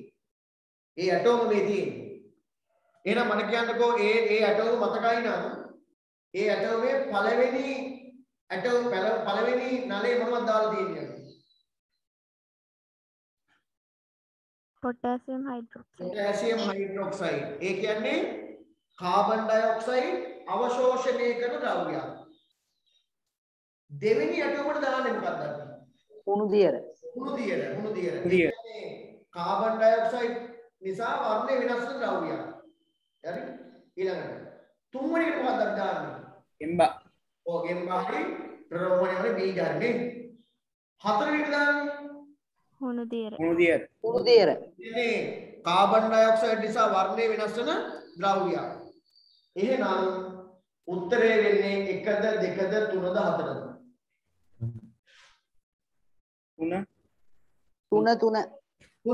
3 ඇයි y කියන්නේ මේ බලන්න පරීක්ෂණ එකේ තියෙන්නේ කාබන් ඩයොක්සයිඩ් අවශෝෂණය කරන ද්‍රව්‍ය y එහෙනම් ඒක හරියනේ x කියන්නේ කාබන් ඩයොක්සයිඩ් නිසා වර්ණය වෙනස් වෙන එක්කෙනෙක් හරිනේ තුන්වෙනි එකේ ක්‍රොමීන් හරිනේ x එකේ තියෙන්නේ කියන්නේ හතරවෙනි එකේ තියෙන්නේ තුන්වෙනි එකේ තිබුණේම තියෙනවා දෙවෙනි එකේ එහෙනම් උත්තරේ වෙන්නේ 3 උත්තරේ 3 ඒක හොඳ ප්‍රශ්නයක්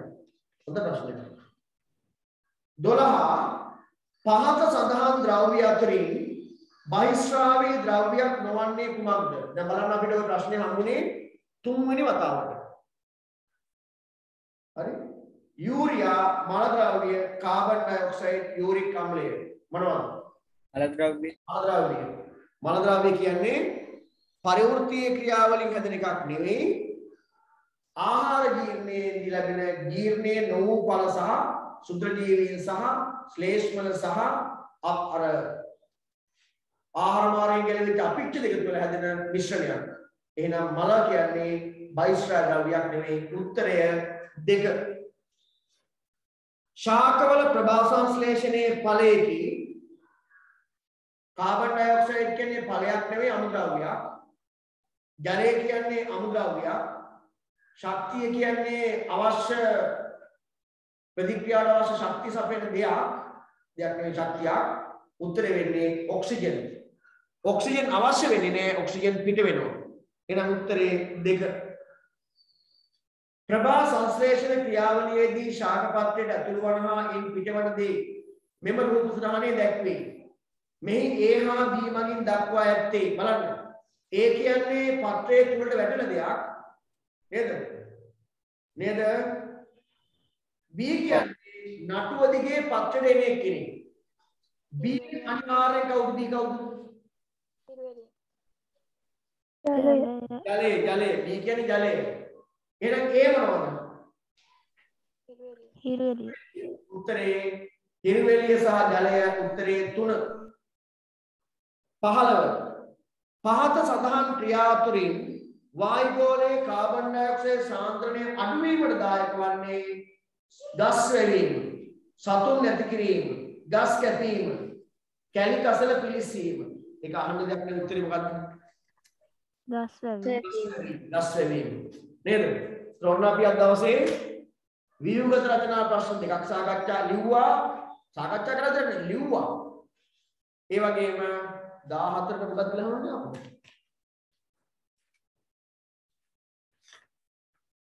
14ට උත්තරේ 3. තුන්වෙනි එක. 15ට උත්තරේ 1. හරි.